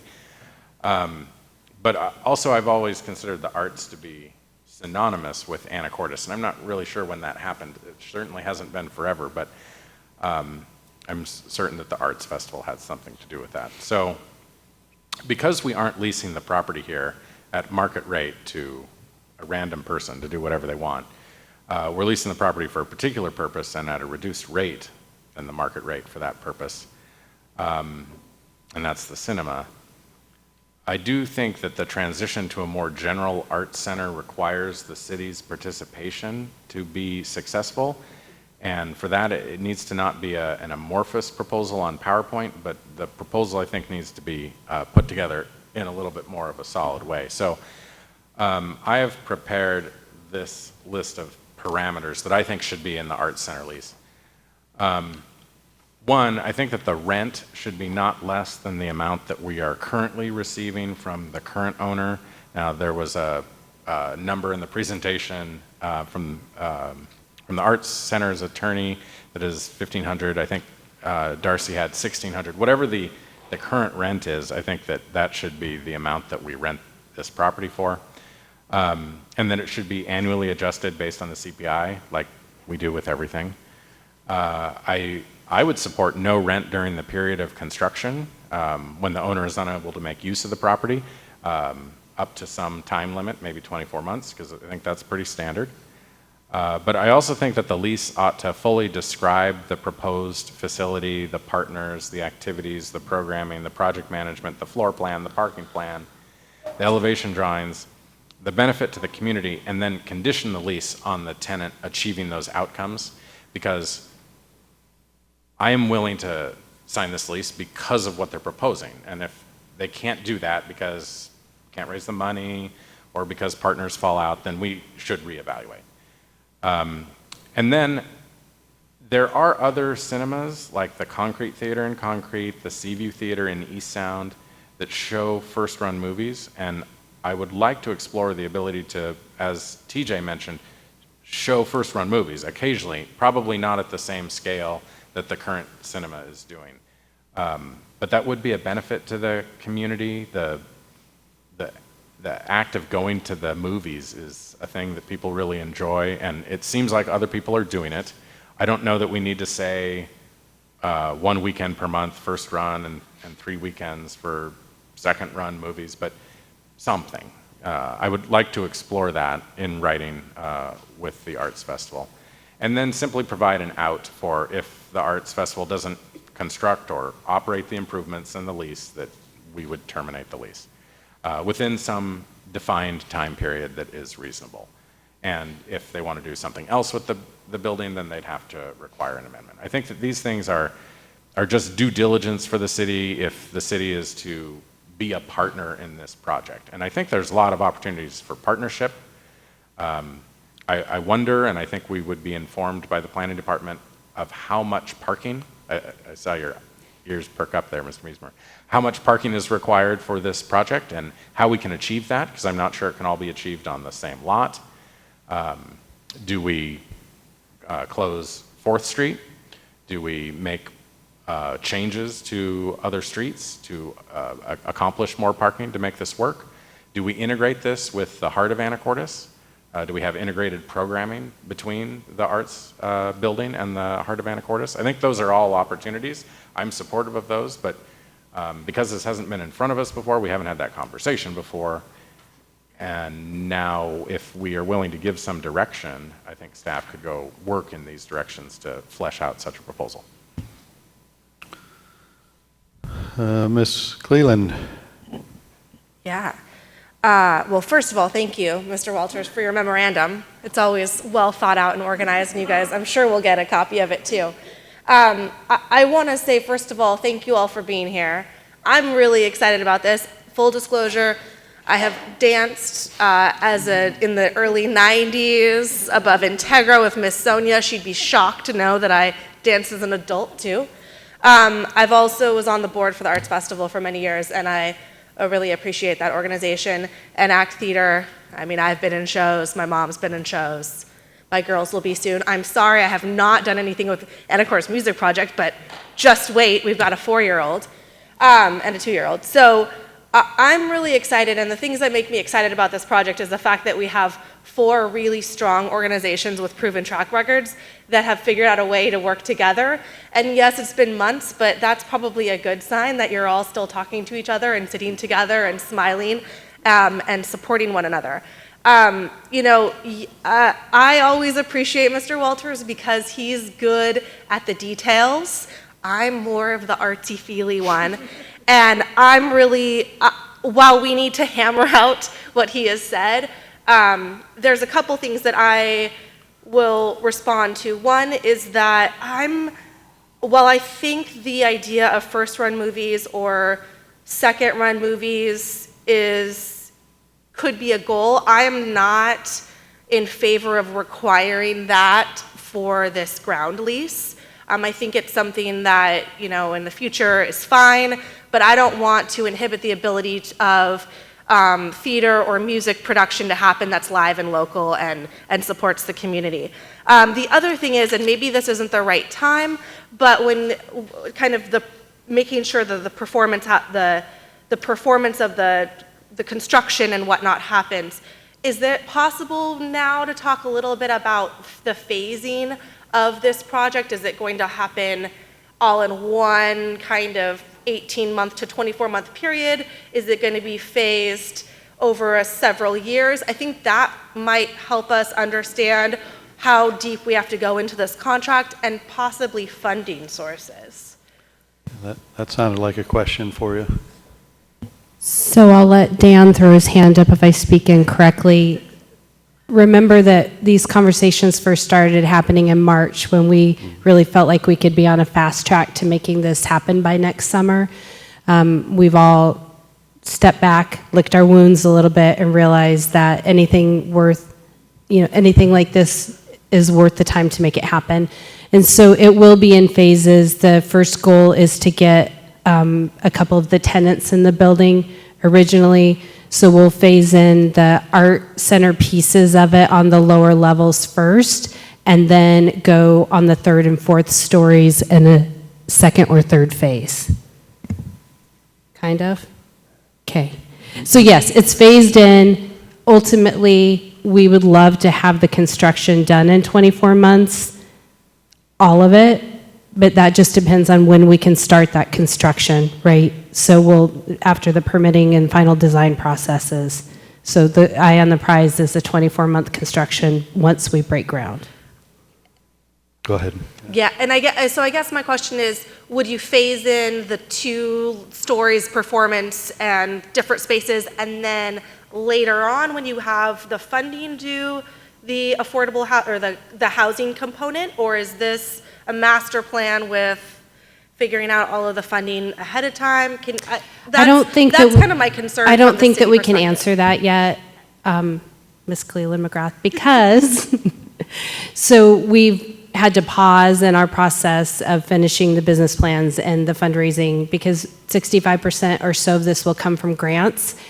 Some of those grant windows have closed, and so as they reopen, we'll be able to better schedule out our timeline for this. And so we are in a pause on our timeline. Happy to share that with council, only because we don't own the building yet.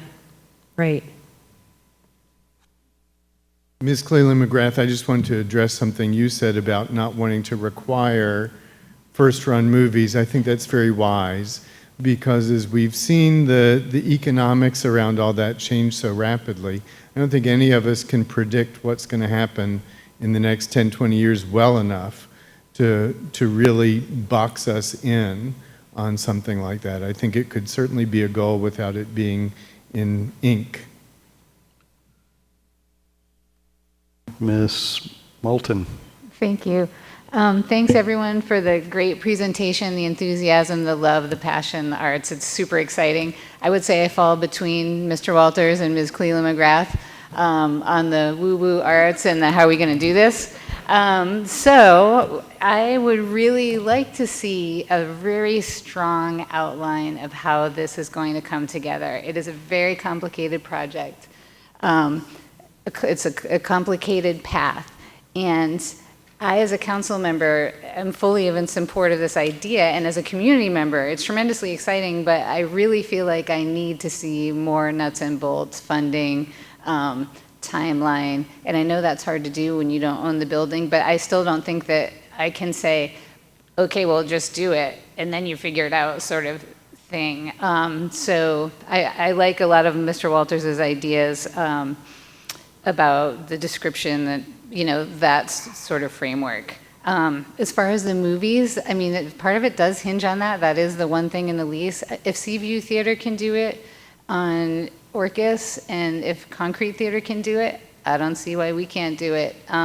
So maybe we can figure out the details of that, but I don't mind having that in ink and having a way to back off from that at some point. But I think if we don't put it in ink, it's just not going to happen, to be honest. That's why we have contracts.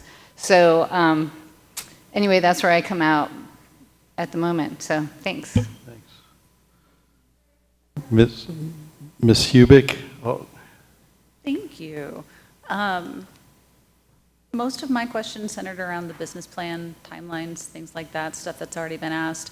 Ms. McElmoyle has seen me volunteer at the Arts Festival, and I've had lots of conversations with lots of other people in the room about this, and it's a phenomenal project. I mean, like we went to, I had the opportunity to go to a Washington Economic Development Conference, and I sat in on the discussion around the Cultural Arts Center and how this was the last industry to get kind of revived after COVID recovery, and it's been one of the industries that we've needed and have missed most and that we're flocking back into. And construction's hard, and construction is expensive. Grant programs open and they close and they underfund and overpromise, and I work for the state, I get it. And it's hard to not have answers when so many of us are asking for them. But I'm not of the opinion that we need to have first-run movies written in ink, so I think we're kind of split here in our quorum of four. But it's a flexibility that I think we need to just kind of keep in mind. There's a lot that this community needs and wants and dreams about, and I know that so many people in this room have visions for what we can actually do. So I'm excited about the progress that we have going forward, and when we've got a better timeline, would love to see that. Yeah, and we certainly weren't expecting council to take action tonight, and maybe a suggestion is we, remand it to the planning committee to kind of work through some more of the details of the lease with the Arts Festival. I think we could probably hash a lot of those details out and maybe leave some of those differing points of view on the council, to ultimately bring it back to council when we hash out what those first-run movies, not first-run movies, for example, and bring that back, amount of the lease versus non-amount. So that's just an idea to move the ball forward. Thanks, Matt. Mr. Walters, and then I think Ms. Cleland. And I put these things down on paper so that we had something to talk about. I'm flexible on some of these concepts. 24 months is an arbitrary, reasonable but arbitrary number. If you tell me it's 30 months, 36 months, or you have a phasing plan, I'm okay with that. I do think that we need to have due diligence associated with the proposal, because we are talking about leasing for 50 years, which, as far as I can tell, is just the rest of eternity.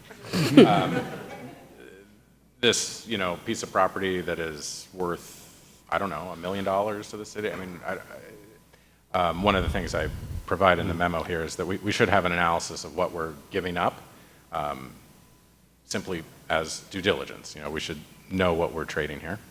But if we want to do something other than this list or make amendments to this list, I'm open to flexibility. It's just, if you build that, I'm sold.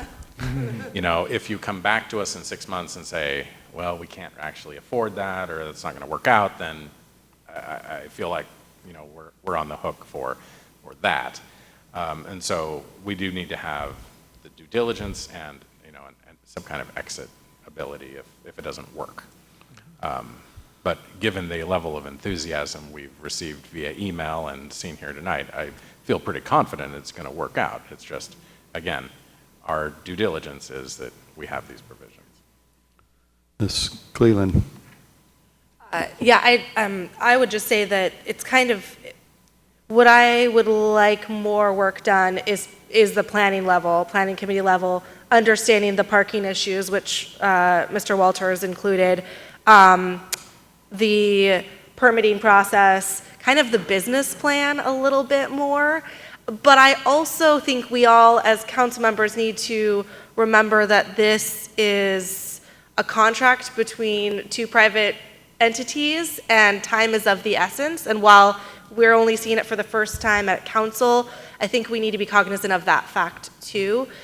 So hopefully we can maybe do an ad hoc or a quick committee meeting with some of the stakeholders so that we kind of have a little bit better scope of what that business plan looks like and the impact to the surrounding area. To me, this is something we should get going soon, because as we see MJB being built out, this is a really kind of hub that will, I think, help our downtown core for the next 50, 75 years. And it's somewhere I would like to be able to spend and park a couple blocks away and walk around. So yeah, as long as we can get this on the schedule for a committee level meeting, that would be wonderful. Thank you for your presentation too.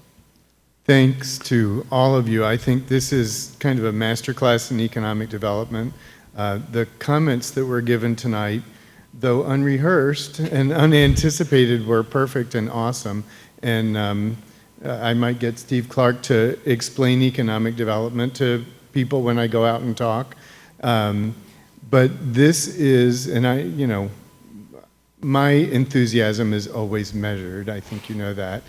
But this is a huge game changer and is something that the opportunity has presented itself. And I appreciate council's enthusiasm in seeing ways to get this done. And I think you've laid out exactly how it should happen.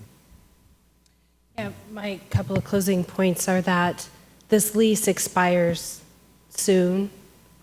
3 years is relatively soon. And so it would be addressed at some point anyway in the coming time. The next is our need to be flexible in this space because 50 years is a long time, and making sure that we can meet the needs of the art community and the community at large through that time with the lease. And finally, we knew all along that there would need to be some out clauses based on our ability to perform and provide what we're saying in the terms of the lease. And so we know that and are prepared to have those conversations. All right. Well, thank you very much, and we'll get us on with the planning committee as soon as possible to work some of the details out before we come back to full council. Okay, moving on to other business, item 6B, Resolution 3103, levy lid lift discussion, and I think Ms. Swetnam, you're going to tee this one up for council. I am. You get to hear from me again on this one. So thank you, Mayor and Council, and maybe I'll just give everyone a minute to. Because everybody. It's okay. You don't have to stay for all of it. We do.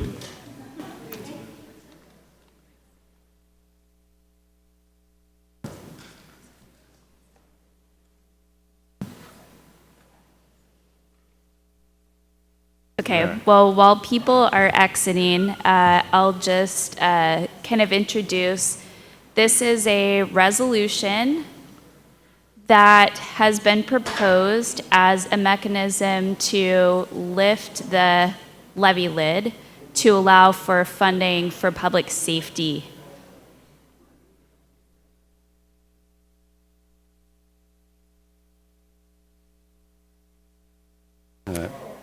Yeah, the congregation happens right at the door. You can socialize in the lobby. All right. I don't know if I should be offended. My own mom left, but yeah, even she didn't. yeah. Keep going. You're doing great. Okay, so generally the authorization to do a levy lid lift is RCW 8455050, and that section of the Revised Code of Washington allows for a 1-year permanent increase in property tax revenue above the 1% annual limit, and that is done through submitting the question to the voters, so it has to be approved by a majority of voters. This new levy amount could then be used to calculate subsequent levy amounts, so it essentially increases the levy amount that then future 1% increases are calculated off of. So the city has some flexibility to set the levy amount based on the city's needs. There is a limit, but we don't have to take the full amount of that limit. So the steps to move forward through a levy lid lift, the city has to first adopt a resolution that calls for the election, which is overseen by the Skagit County Auditor. The resolution must describe the ballot measure and direct staff to proceed with the necessary steps to seek voter approval.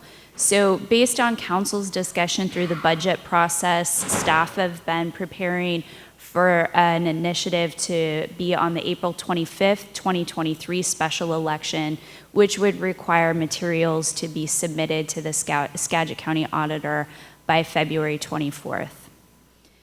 So once the materials are submitted to the auditor's office, that provides an opportunity for city leaders to inform the public about the ballot proposition and the reasons why it was taken to the voters for adoption. And I should add here that I'm the one presenting this, but this is not just my work.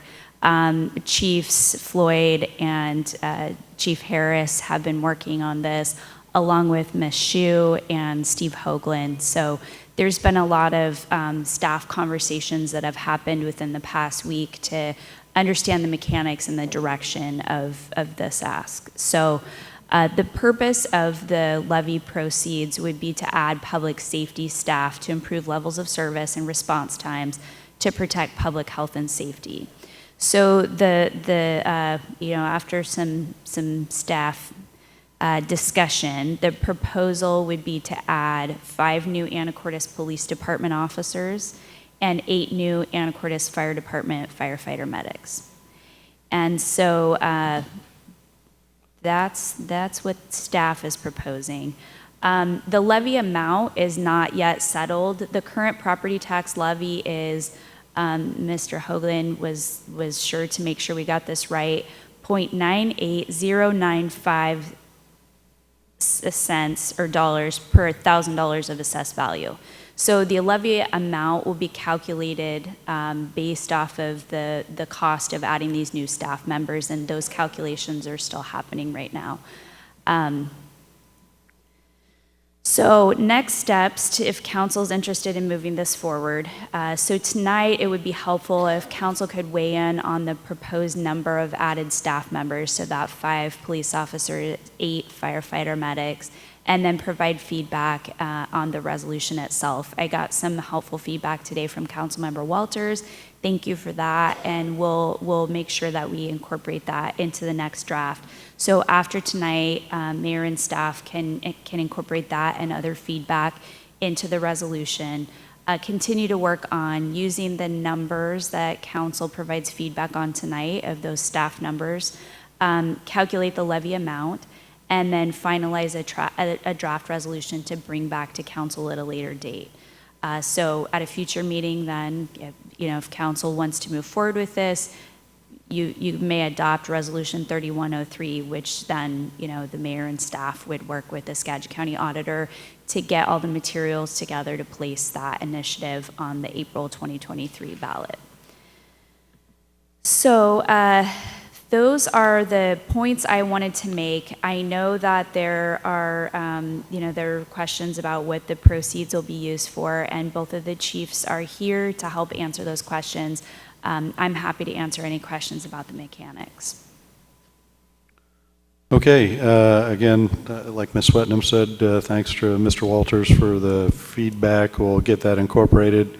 Like she said, the big thing is making sure we're the numbers, so then we can calculate the costs, and that's where we've got both chiefs here to answer any of your questions. So, council, this actually is open for public comment, so maybe I'll make sure if members of the public want to comment on this. Mayor Miller. Mr. Walters. So just briefly, the feedback that I provided was on the title of the resolution, because it's a big meaty paragraph and it really doesn't need to be that long. The title of the ballot measure in the resolution is just fire protection response time improvements, but we're talking about public safety generally, not just fire, police and fire. Section 5 and 6 has some authorizations for the city attorney and staff to make clerical changes to the resolutions, which we don't typically do. So unless that's explicitly needed, I would remove those. The changes to the ballot title, if deemed necessary by the auditor, is typical in our ballot measure resolutions, and I would leave that, but with notice to council. And there's some word limit issues, I think, as well. So the concise description is limited to 75 words. I think we hit that, but the purpose, I think, is limited to 10, and that might need changing. Then section 7, which which I think is close to the final section, has some ratification language that doesn't need to be there because we don't know what actions we'd be ratifying. Just dropping that would be quite a bit simpler. Substantively, besides those mechanics, I think that like we've done in the past with pavement management, with affordable housing, what we need to do is articulate precisely what we're doing. I think that the inclusion of 5 police or 4 police or 7 firefighters or 8 the number of police and firefighters is important, but I think we also ought to say a little bit more about what it is we're doing with those. So for example, why do we need and why are we adding 8 firefighters? And I understand that the rationale for that is really to add another response unit at Station 1 to deal with the incidents which occur many times during the year where we don't have a medic unit available for a call. And so we can wordsmith around in the resolution how we say that, but I think that for both police and fire, we need to say specifically what it is we're going to achieve. We have added police officers over the years, but they've been, onesie, twosie, and they don't have the desired effect. So I think what we need to do when we're saying we're going to add 5 or we're going to add 8 or, is precisely what that outcome on the ground would be. And I look forward to, first of all, staff explanation for why we need 4 or 5 or 7 or 8, but also how we can articulate to the voters what that will mean on the ground.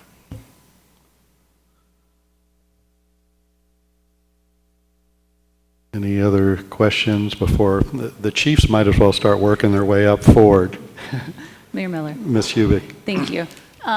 This is the first time I've looked at a proposition from this angle, and so the biggest question that I have in looking at what a voter might actually see on the ballot is looking at it from the eyes of a voter. We're all going to end up seeing this on our own ballots, and just the asking of a certain number of people doesn't really feel appealing, and it doesn't tell me that we're going to have them hired by a certain amount if there's a promise or concerns about whether or not we're going to need to hire more at any other certain time. I mean, like, from a council perspective, I understand why it's needed and where it's coming from, but from a voter perspective, I'm just like, oh, we're looking for people, and it doesn't really say why or when or give any direction. Granted, I know it's just, it's got to be under a specific word limit, it's got to be really precise and stuff like that, but it's not really motivating, and I don't have a better suggestion for it either, so I'm sorry, but I'd love to have us maybe brainstorm something around that. Yeah. Ms. Cleland and then Ms. Moulton. Ms. Hubick, I understand what you're saying there. And so that's where I go back to kind of combining what you just said with what Mr. Walter said about being really clear so that we know and we can, as council members now and moving forward, what the goal is here. I think, we did that 0.1% for housing affordability, and we were really, it was very clear what projects had been identified to be funded. So that's where I kind of go back to, do we need to say something such as, Mr. Walters came up with, where is the amount of proposed levy lid lift to be calculated to? 1, and this is editing it slightly, providing funding to hire 4 additional or 5 additional police officers to provide sufficient service to the city, and 2, provide funding to hire 7 or 8 firefighter medics sufficient to increase minimum daily firefighter medic staffing from 6 to 8 and maintain 2 units at Fire Station 1. I think that those are 2 things that I would like to see, and I know we have to do a fine line of not talking too far out of our lane.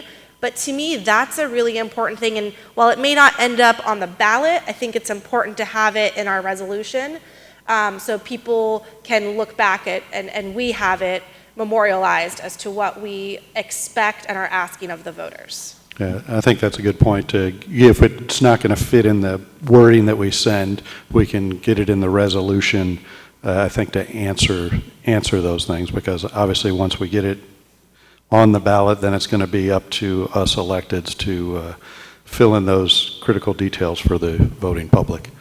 All right, Ms. Moulton, sorry. Oh, no, that's good, thanks. I agree with what's been said. Yeah, I really do think we need to say, what's the problem we're trying to solve? This is what we need, this is why we need it, and this is how we're going to fix it. So can I get maybe, I don't any particular order, police or fire chief, to talk about the numbers so I can get concurrence on the numbers? And then I think after that we can work the language, brainstorm the language. You can provide inputs to myself, Ms. Swetnam, who will be coordinating those inputs. So I'll let go for it, Chief. Good evening, Mayor Miller and members of the council. As I was working on the number and trying to determine what's appropriate for this request, initially referred back to council's own comprehensive plan from 2016 that called for the ratio of 1.7 officers per 1,000 population. And we have yet to add enough staff to keep up with that ratio that was in the comprehensive plan. That plan was drafted long before any of the legislative changes that came about in 2021. And our legislature was very clear in their message to not try to, for the time's sake, force a situation and make things worse, just for the sake of time and urgency. And ironically, during the earlier part of tonight's meeting, I was in the back of the room proofreading the changes to our policies so we can submit that to the Attorney General's office by December 1st for compliance. And specifically in our policy references RCW 10-120 when it talks about the de-escalation and the steps listed in there, or tactics listed in there for de-escalation, specifically use additional officers and take as much time as necessary reasonably without the use of physical force or weapons. To be able to accomplish that, it takes additional staff beyond what we have available on each of our current shifts. Furthermore, it's also factors in the safety of the officers that are out there doing the work. Having the appropriate amount of staff on scene creates a much safer environment for all parties involved, the officers and the community members.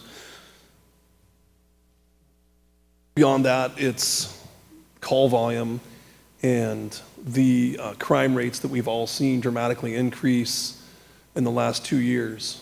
And so based on that, I determined the correct number for this levy lid lift would be 5. Mayor Miller? Mr. Walters. So, Chief, as we've discussed before, I am very unpersuaded by the 1.7 per thousand in the comprehensive plan because it's really kind of an arbitrary number. But it would also yield fewer officers than 5 additional, because that would get us at least 1 more, right? So, and I also think it is completely unpersuasive to the public because they don't, you know, nobody can tell me that 1.7 is a magic number. I am persuaded by what you're talking about in terms of de-escalation, in terms of call volume, call complexity, I think is another important component of that, and the crime rates. So just as an anecdotal example, I'm aware of an incident at the library several weeks back now. There were 2 people being extraordinarily disruptive at the library. It's one of the reasons I wrote the trespass ordinance that we'll be discussing in a future meeting. 5 police officers responded to the library. They were able to de-escalate that situation. The disruptive people, one of the disruptive people was particularly a big guy. If you send 1 police officer, if you send 2 police officers, I think the likelihood that we have a different outcome there is increased, precisely as you were talking about. And it seems to me, again, anecdotally, and just my perception is that those types of incidences are increasing in number, plus all the other things that APD is responsible for doing. So what I lack there, though, is how that translates to 5. Why not 6? Why not 3? Can you provide any more numeric basis for why that's the right number? Because we really only get to do this once, I think, and that's why we're trying so hard to get to the right number now and not to undersell it. Correct. Well, that allows balancing on the current shifts as we try to add at least one position to each shift, and then also make allowances for individuals that we can move between the shifts as staffing and call volume dictates the need to move those individuals. It also allows the ability for specialized units, such as the potential for a mental health response unit or a number of things that could be also used in the de-escalation process. So at minimum, adding at least one person to each shift, and then those 2 utility positions that would allow some flexibility for us to address the most prominent needs at that point in time. And it's those specialized positions that do make me a little nervous, because we have added specialized positions in the past, which doesn't increase the number of officers that are available at any given time to respond necessarily. So if we're going to pursue the specialized positions, I think we ought to know that and maybe as well put that in writing. If we are going to hire some kind of mental health response person, then maybe that ought to be part of the resolution. If we're just balancing the shifts, if we're just adding more people to the patrol force generally, then we don't need to provide that level of specificity. But we do need some flexibility to move additional resources to the shifts that are heavier call volumes, and would dictate adding that resource or being able to have some flexibility to move it to hours where the higher call volumes present. Such an example, maybe a power shift that bridges the gap between 2 different shifts. And so, it provides a little bit of built-in flexibility to cover those gaps that currently exist. Yeah, I think what Mr. Walters is trying to ask, like, would these be specialty, like a drug task force or No, somebody who disappears? These are patrol positions. That's... Yeah, that level of specificity, I think, is important, yeah, that they would be patrol positions. And we will also need to talk about the number of people that are on patrol at given times of the day. So for instance, at that library incident where we did have 5 people respond, it's because we had, I think it was mid-afternoon or something like that, so we would have had 2 people on patrol and pulled everybody else out of the police department, out of the building, the detectives and anybody else who was available. And I don't think you were in town at that time, so exactly. I don't think it would have been you. We need to inform the public, I think, of how few officers we sometimes have on during the day, and because that is, I think, compelling to people in terms of why we with need the current allocated numbers, as I have mentioned previously, it could be a maximum of 5 if we're on a heavily staffed day, and as few as 2 for the entire city. And we saw that many occasions this summer when call volumes do peak, because we are a well-known tourism destination, and our population increases during the summertime as people travel through to other destinations or stay in town. And our call volume has always dramatically peaked in the summertime, and that's when we had many of our minimum staffing day shifts where 2 officers are running in the neighborhood between 25 and 30 calls a shift. And many of those are calls that require a 2-officer response. So it's not like they're doing 15 apiece. Mayor Miller? Ms. Moulton. Thank you. Chief Lloyd, you just reminded me of something talking about summer. When Ms. Hubick and I were in the most recent Parks Committee meeting, we heard loud and clear from staff about some of the challenges, great challenges they've had in the forest lands and in Washington Park over the course of the past couple of summers. Could we count on staff, APD staff being a regular presence like we used to? I believe the school resource officer would be present around Whistle Lake, for example. Could we have any kind of I don't know if guarantee is the right word, but could we have increased presence in places where people are drinking and having fires and being abusive to park staff or each other? This would increase the likelihood of that school resource officer being dedicated to the parks during the summertime. We have not seen that the last 2 to 3 years due to the shortages we've had on our patrol staff. And, you know, the patrol staff has to be the priority to come first because they're the ones that answer the 911 calls. And, you know, it's a necessary thing to have some enforcement in the parks lands, but when we have to choose between patrol shifts and parkland enforcement, we can't sacrifice the potential to be able to handle those 911 calls. Right, absolutely understood. You just don't have the bandwidth, but yeah, I think if that could be. So when our patrol staffs are staffed appropriately, that would equate to more presence in the parks. Any other questions for Chief Lloyd? All right, we're trying to settle on the number, and all right, go ahead, Chief Harris. Yeah, thank you, Mr. Miller, members of council. So for, as we've discussed, the purpose of the fire department is to deploy a second unit out of Station 1. To do that... A little closer on the microphone, sorry. I'm shorter. For all the people at Floyd. It takes two personnel per unit, which means we have to have at least 8 on duty at any given time to staff 4 units, to add that additional unit. Mathematically speaking, once we account for time off, each employee is about 0.75 of an FTE, or fills that many seat hours throughout the year. So just running that through some math, the number comes out to be 32 FTEs, which is 7 more than we currently have. Currently we have 25. We would need 32 mathematically to cover those off hours. The reason I'm asking for 8 as opposed to 7 is that we run a 3-platoon system, which makes multiples of 3 much easier to manage within our organization.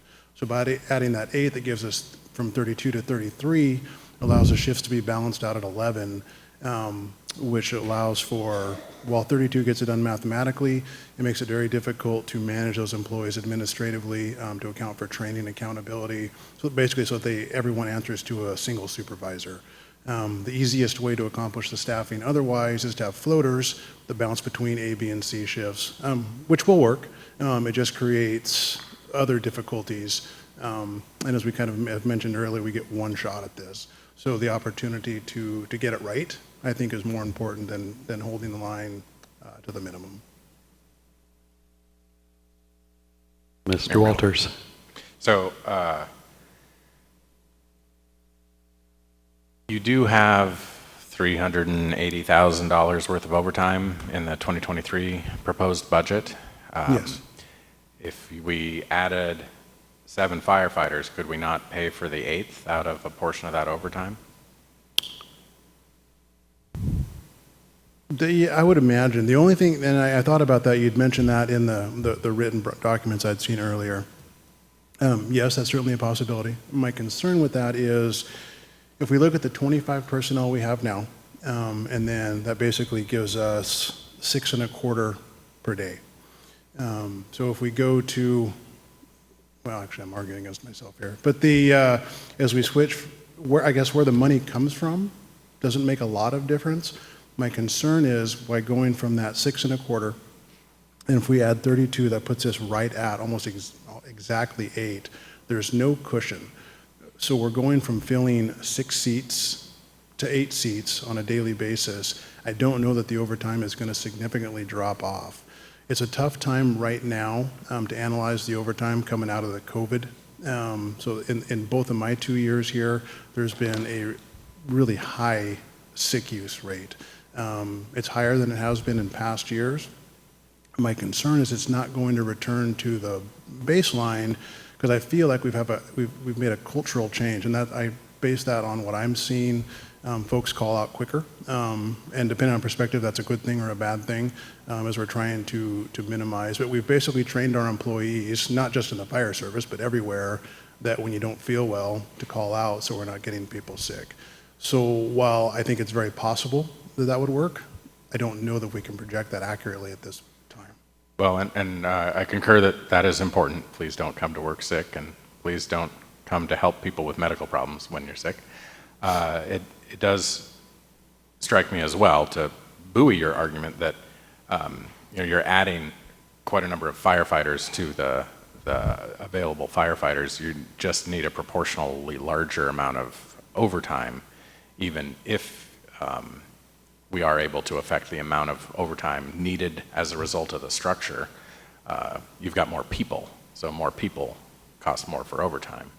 And overtime also, I think in my first year here, we were spending something like $500,000, or at least we had budgeted that for overtime. So we're doing better now. But the only reason to do less, to do fewer firefighters as part of the measure, is to constrain the cost of the measure. So we'll look at the cost of the measure and see how that shakes out, I think. Do you want to talk any about just the fundamental reason why we need more firefighters? I mean, my understanding of that fundamentals is just the number of calls that come in and the number of times when no firefighter medics are available to respond to a call, or firefighters are available to respond to a fire call. And those, I think, are the most compelling figures for me, but also, I'm sure, for the public. No, certainly, absolutely. So currently we're running about 4,200 calls annually, and that's going up every year. One of the problems we have is that about 53% of those calls are coming out of the Station 1 response area. So basically 2,000 or a little bit more, that means that Station 1's response area is empty, and our geography makes it extremely difficult time-wise because March's Point is about a 10-minute drive, Skyline's a 7 to 10-minute drive depending on ferry traffic to come into town to cover those calls. So that's, as they're coming in, also a lot of our calls require 2 units at a time, which is another reason to have that second unit here in town to help keep those, because again, every time we have to bring Engine 21 in from Skyline, then that area is completely unprotected, and then we have the closest unit to them is March's Point. Now we're talking a 20-minute drive out to there. I think that's roughly what you're asking. Yeah, I mean, I think that is very compelling and also could be illustrated with some maps and response time numbers, but for me, that is just extremely compelling and justifies this measure by itself. And for me, those will be compelling arguments that we'll take to the public as we move forward. But of course, you know me, I'm trying to get to a final resolution that I can bring to council, and I kind of need a number. And you've heard from both the experts. The police department is 5 and the fire department is 8. And I'm looking for some compelling reason why not to go with that number. Besides, Mr. Walters correctly pointed out the cost. So I don't know if Steve can do the math that quickly, but probably I didn't ask him to do that math.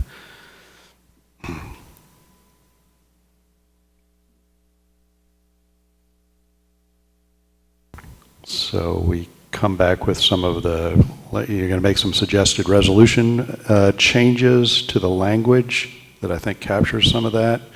And we come back with an 8 and a 5 number, and we'll have a backup number just in case something doesn't look quite right. Does that seem reasonable, Mr. Walters? Well, so my math that I sent to you all a couple of weeks ago, and I'm certainly willing to be corrected on any of my numbers, but my math would, at 5 and 8, land at 33 cents per thousand. So I don't know if that feels right to back of the envelope figures that people might be doing. But, you know, in the alternative, again, under my calculation, we're talking 28 cents. So, you know, maybe it's a 5-cent difference for 4 and 7 versus 5 and 8. And I don't think that that makes a huge difference to the voters. You know, the cost that I'd calculated for the median house was something like $215 a year, which is not anything to ignore, but it's also probably the price of 1 month utility bill for most families. So it's a real cost, but it's not that significant compared to not having a medic available to come to your 911 call, or police just saying, you know, we just don't have the bandwidth to be able to respond to these kinds of things because we're going from call to call to call all day. I think that is a number still, you know, the 5-cent difference just doesn't make a big difference in the public's willingness to invest in public safety, because we value our community as a safe community. And I think it's very clear these will make important differences to the ability of Anacortes to respond to public safety emergencies. So I'm comfortable with 5 and 8. Good. All right, a lot of head nods there, and I'll be looking for some language with the suggestions from council about some of the parts in the resolution. The big one being the second unit, and I know there was another good one that has already escaped my small brain, but we'll get it in there, and hopefully bring it back next week for final approval, and then we'll put together the campaign team. All right. Any? Oh shoot! This was open for members of the public, and I got one online, and there are a few people here that want to comment on this resolution. Just making sure. Oh, you're going to come on up, Ward? Okay.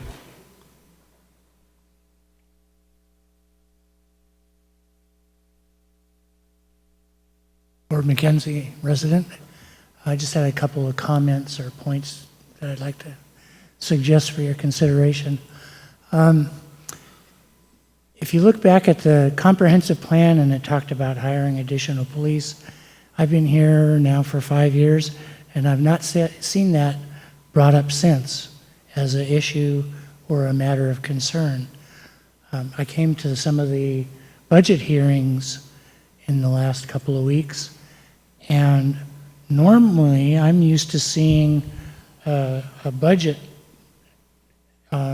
document, which maybe I missed or didn't have the opportunity to see, but I'm used to seeing a budget document that lays out the goals for the budget year and why the budget numbers are what they are and why the priorities are what they are.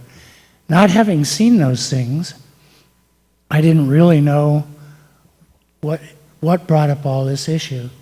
And I think you might have a pretty hard sell if you don't do a little better job of describing how this meets the goals of the community. And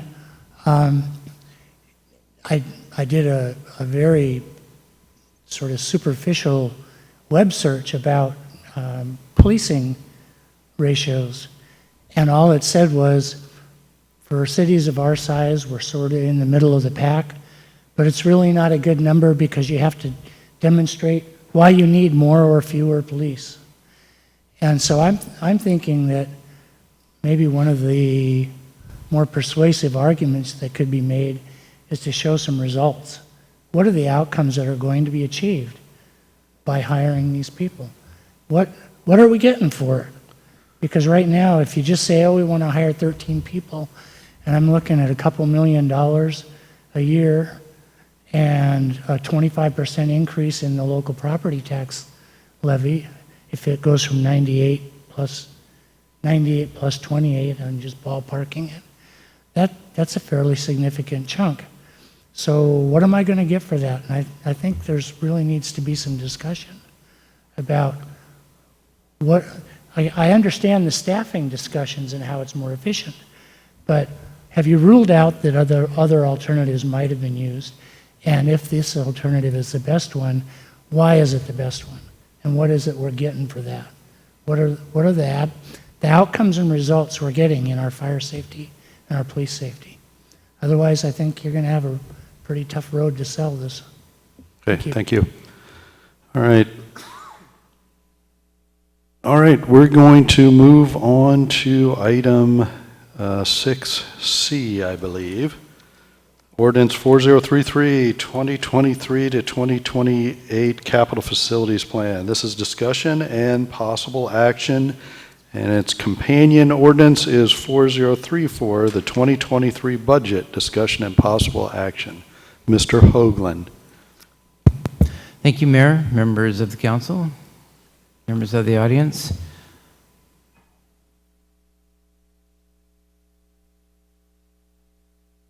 This is our full capital facilities plan, ordinance number 4033, total of 330 pages because it includes the full CFP.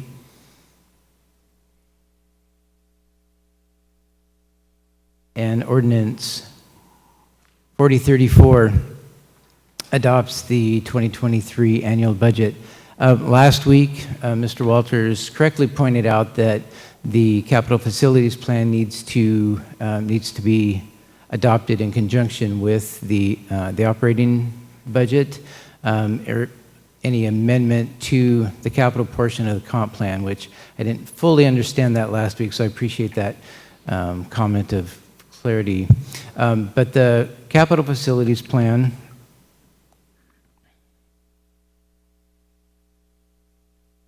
hasn't changed much since we've started the review. There's been like kind of some housekeeping elements that we've cleaned up that council has pointed out in the structure of the document itself. But for the most part, the projects haven't changed since the introduction of the CFP. The current draft of the 2023 budget now wanted to clarify that it does include, I believe we've captured the items that council has expressed concern about, increased legislative training budget. We've incorporated budget for running the initiative on the ballot for levy lid lift. We removed the 2 FTE out of the fire department. So I believe and added the additional funding for community action. So I believe we've captured all the changes and edits that have been discussed along the way. So I'm happy to answer any questions, or if council has any further comments. So the public hearing's been closed on the budget, so it's all over to you, council.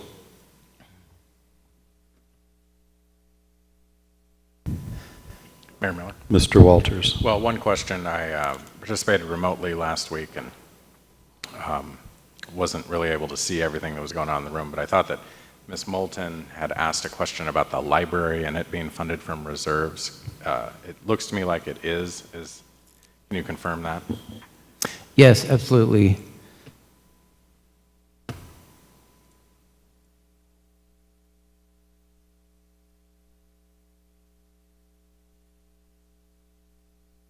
So this is a copy of the full revenue budget.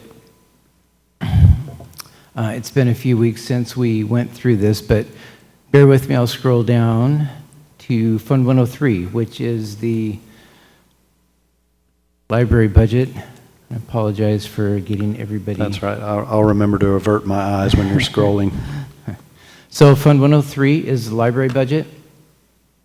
You see the second line here, unassigned fund balance.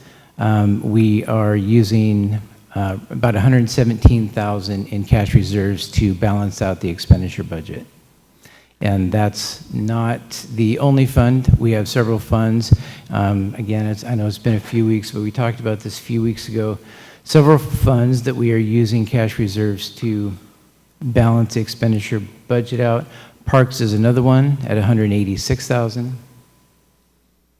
And Fund 110, the EMS.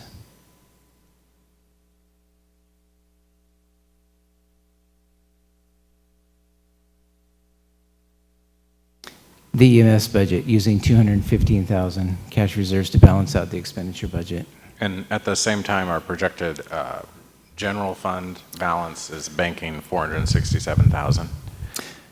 Yeah, and can you right. just describe why the choices are made to bank money there but draw on the fund reserves in the other right. funds? So the general fund, we're relying heavily on debt funding to support the fiber department next year. So the thinking was, as we were allocating it's really an allocation of property tax that's driving this in those funds that rely primarily on property tax, which is parks, cemetery, library, and EMS all rely very heavily on property tax. General fund gets a significant tranche of property tax as well. In the last several years, we had moved property tax out of the road maintenance fund to fund some of these other programs. This year, for 2023, I tried to reallocate, or at least start that process of reallocating property tax back into the road maintenance fund, because I wanted to reduce the reliance on real estate excise tax that we have had in the road fund. So we still rely heavily on real estate excise tax for the road fund, but that REIT revenue is what we rely on for all of our public works projects, including parks public works projects, and some of these big road projects that we have coming up in the CFP have significant matches that we'll use REIT for. So that was the thinking behind trying to pull some of that REIT back out of road maintenance, put more property tax into road maintenance to try and better balance those revenue streams. So in the general fund, we could have moved more of that property tax or other general funds, tried to reallocate some of those back out to some of those other funds, but we're relying so heavily on debt in the general fund. Anything that we can conserve, any other revenue streams will just reduce that amount of debt that we need to rely on. So, well, and in those two department funds that you mentioned, library and parks, those reserves were at one time property tax, were they not? I think that's a fair point. The majority of revenues that go into those funds are property tax. So it was through kind of, I guess I would say, prudent budget management that allowed some of those balances to build up from the revenues that were collected through those years where expenditures were held, so those funds could build up. Yeah, I'm agreeing with your assessment. That's correct. That's where the revenues originally came from. Ms. Cleland, and then Ms. Moulton. So, looking for the next few years, is this something we plan to subsidize both library and parks with those reserve funds to balance everything, or is this just for a one-year stopgap until we've figured out more of the fiber, or is this kind of something we're going to need to do for a number of years until we've completed fiber? Just, I don't know if you'd have that answer, but my plan has always been, once fiber is standing on its own, that'll free up resources that can be reallocated to those other funds. So yeah, obviously that, I mean, it's a good point you're making, that's not a long-term solution to funding those, those programs, but once the fiber build-out is complete in the next 2 to 3 years, that will free up resources that we can then reallocate back to those other funds. And standing on its own might be a strong answer. Having known, how about just known costs would be a better answer. Sorry, Ms. Moulton. Thank you. So I believe also the cemetery fund is contributing, we're getting money out of their reserves. Fund 102, is that right? Just wanted That's to- correct. Cemetery fund is Fund 102, 69,000, almost 70,000 in cash reserves in that as well. So that's another fund. So essentially, all of the funds that rely on those property taxes, they all took some of that, that pressure of the reallocation of property tax back to the road maintenance fund. Okay, I still find this a little bit confusing, but, and I think we've done this in prior years also, right? With using reserves to fund library and park staffing, is that right? Like during COVID and? Yeah, no, since? absolutely. Okay, Yeah, so that's- it has been ongoing, and then we do hope to repay these funds. Yeah, I wouldn't.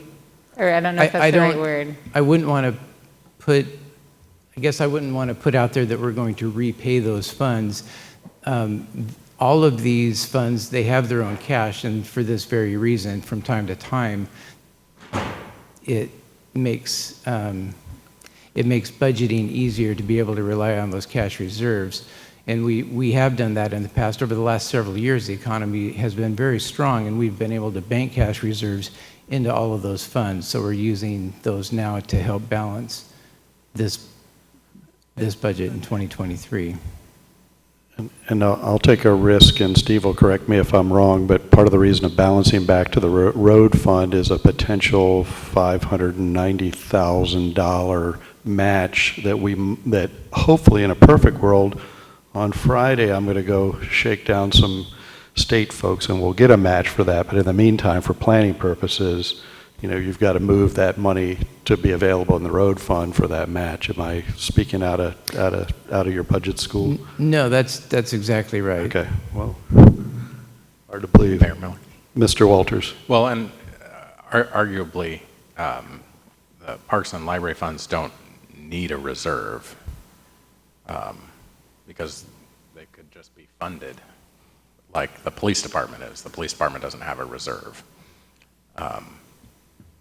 And like quite a few of our departments. And because all of that money was originally property tax, I think it's fine to fund it this way. You could eliminate the funds. It really wouldn't make a difference. You still have a certain number of staff, a certain amount of programming you want to do. You still have a certain funding amount. It would be simpler. You could see where the money was going more easily, I think. And that's why I've advocated that. But the other thing I think that we ought to talk about prior to adoption here is our plan for fiber and how that's really going to work in 2023. Because basically we have $4.5 million that we borrowed on the line of credit, and that comes due January 1, 2024. Right. But also we have the other big component of the build out, and we don't know what those costs are exactly yet. So do you want to walk us through, the current concept plan? So absolutely. The contract that's out in place right now, we know we have, or shouldn't say we know, we plan to be able to use existing cash flows to fund that grant or to fund that contract. And that's kind of what we're doing now. We have what looks like the ability we know we can get through this year, depending on what next year looks like in 2023, once those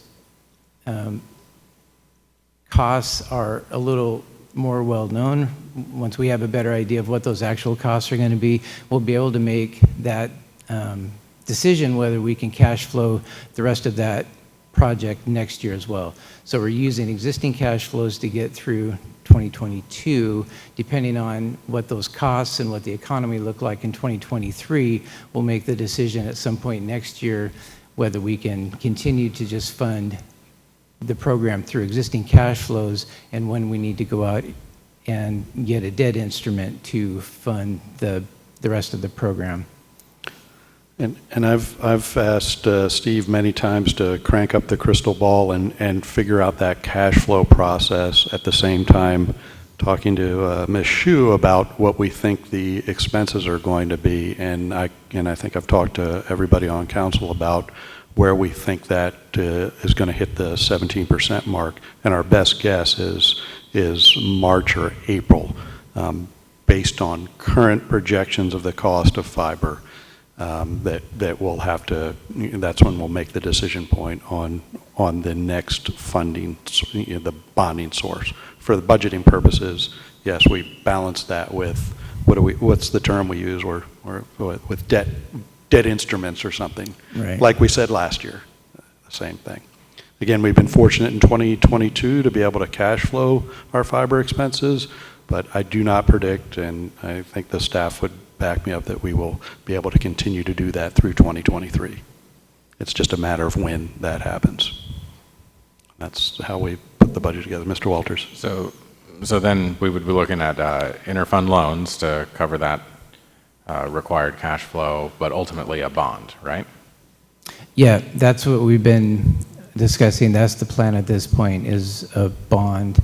And then once we do that, the plan is to also incorporate $4.5 million into that bond to repay the existing line of credit. So we because that'll become due. We're making interest-only payments now. Sorry. That's right. So so then the only remaining question for me on that is, say we go out for the bond at the end of 2023. Mm-hmm. And at that point, we know what the remaining expenses are associated with the completion of the build-out. If we go out for the bond at that point, and obviously putting more distance between the high interest rates that we have now, and that point is better. I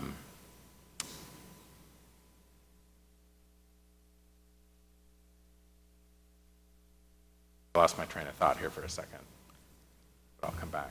You were going to say it sounds like a great plan.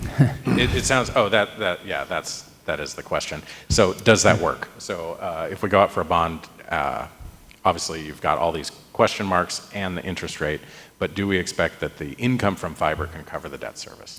Yeah. So the last time we meet, fiber and finance departments meets regularly to talk about the kind of the financial position and future cash flows, et cetera. The last time we looked at this, we took a detailed look. Mr. Lindbergh did some detailed projections and showed there would be, based on the metrics that we used, which are the same metrics that are in the budget right now, there would be sufficient cash flow to cover the costs of continued operations as well as debt service, and then potentially with a little bit left over. Or paying off the debt sooner. But so that, I think, is just the takeaway for the public. The cash flow things are temporary issues, but once we go out for a bond, then if fiber can pay for its own bond, I mean, I have constituents that still, although now that they have fiber, they're very pleased with it. We're concerned that fiber is going to be a general burden on the Anacortes taxpayer, and I want to reassure them that the answer is, well, no, it's not. After the point at which we go out for the bond and the system is operating and everybody's got it, it really is paying for itself. Yeah, quite true. It does. I don't anticipate it being a long-term issue. Once build-out is complete, once the bond is in place, the cash flow should be more than sufficient to cover all the costs of the fire department, capital and operating. And we have lots of happy customers, but as I tell Ms. Shu all the time, we have to keep those happy customers so they can continue to be happy customers. But cautiously optimistic that fiber will work out in that respect.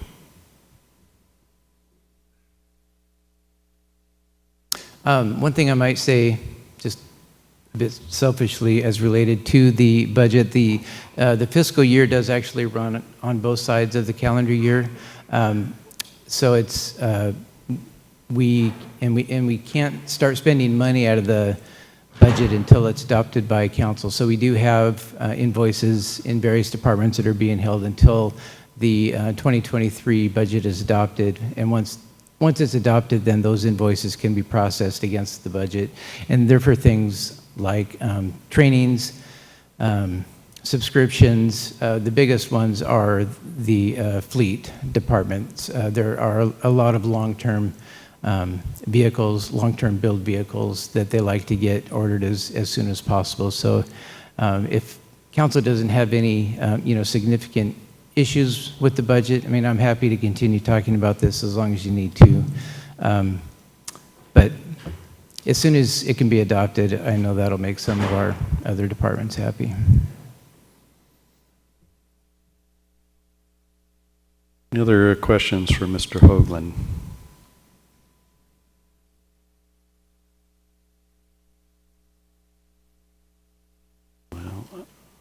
Miller? Mr. Walters. Well, I guess one, we do have quite a few council members missing this week. Is it a problem if we adopt next week? No. I mean, I don't know if they would weigh in or not. Sure. Yeah. No, that's fine. Happy to bring this back next week. Can't guarantee we'll have any more council members, but if that's council's desire, we can do that. You know what my desire is, but that's fine. It's your budget.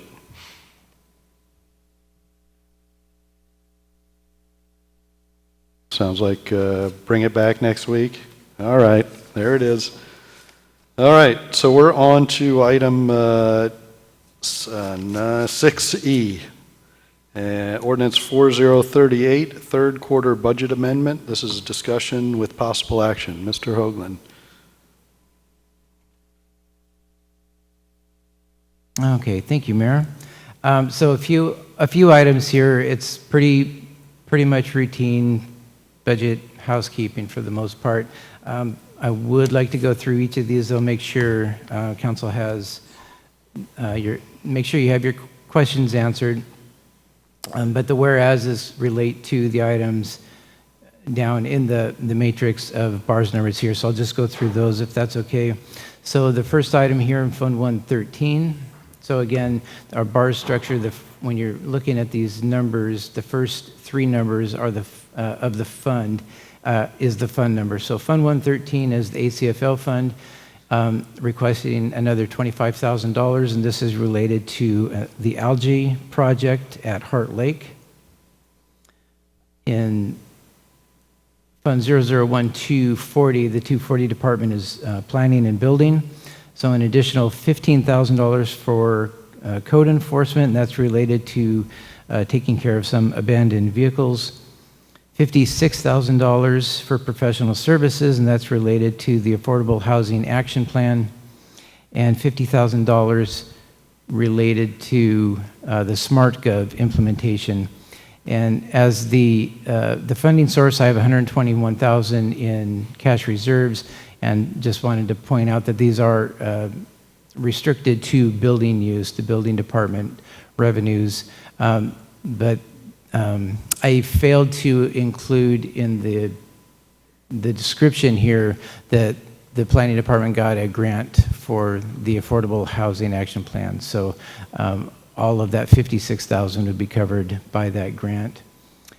$8,545 for courtroom projector upgrade, and that's also related to restricted cash. We get money from the state that has to be used towards programs related to the court, and that's where that money would come from. 001320 is the fire department. This is $30,000 in operating supplies, and that's related to gear that was purchased for new staff members. $126,000, this is in the capital bars number. That's related to a Station 3 architectural study that was done, and that's going to be paid for with impact fees. Mayor Miller?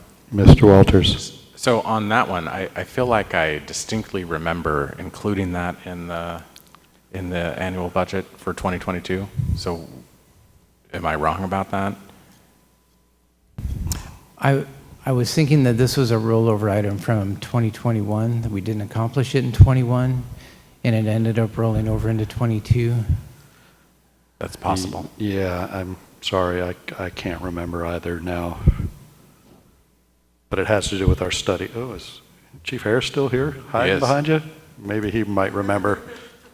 It's our foggy memory. That's accurate. It was originally in the 2021 budget, but as the study just stretched on and stretched on, it ended up being completing an invoice. It's still not complete. It's being done and being billed as it's done. The overall contract's for $126,000. I don't think we're going to get that far this calendar year, but we just moved. I'd like to have it moved over to reflect properly in the budget. I'm remembering that. It got a late start as well. Yeah. Thank you for remembering that. This next section down here is just related to that same $126,000. This is the accounting to move the money out of the impact fee fund. Down in Fund 110, $11,000. This is for laryngoscopes, and I believe and this is something we were reimbursed for by the county. In Fund 103, salaries and wages, these are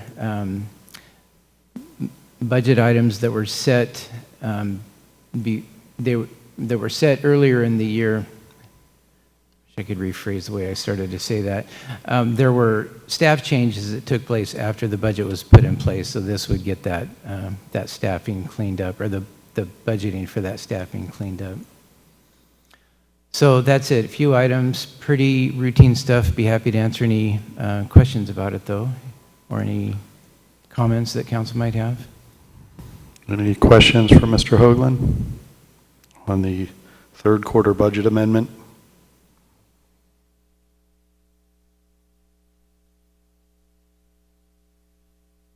All right. Mayor Miller? Ms. Moulton. I move to approve ordinance 4038, approving the third quarter budget amendment. Second. Okay, a motion by Ms. Moulton, a second by Ms. Hubick to approve the third quarter budget amendment. Mr. Franciac, could you take the, any additional comments? Mr. Walters. Just really quickly, two edits. It's just the housing action plan. It's not actually called the Affordable Housing Action Plan. And in your note about the projector, there's a typo about projector. We could just include those in the motion. You're good with amending that motion, Ms. Moulton and then Ms. Hubick, to make those corrections? Okay, motion by Ms. Moulton, a second by Ms. Hubick. Thank you for that, making sure I stop after getting the motions. Mr. Franciac. Mr. Walters. Yes. Ms. Cleveland McGrath. Yes. Ms. Moulton. Yes. Ms. Hubick. Yes. Motion carries. Okay, thank you. Well, good meeting, and we will adjourn it. Bye.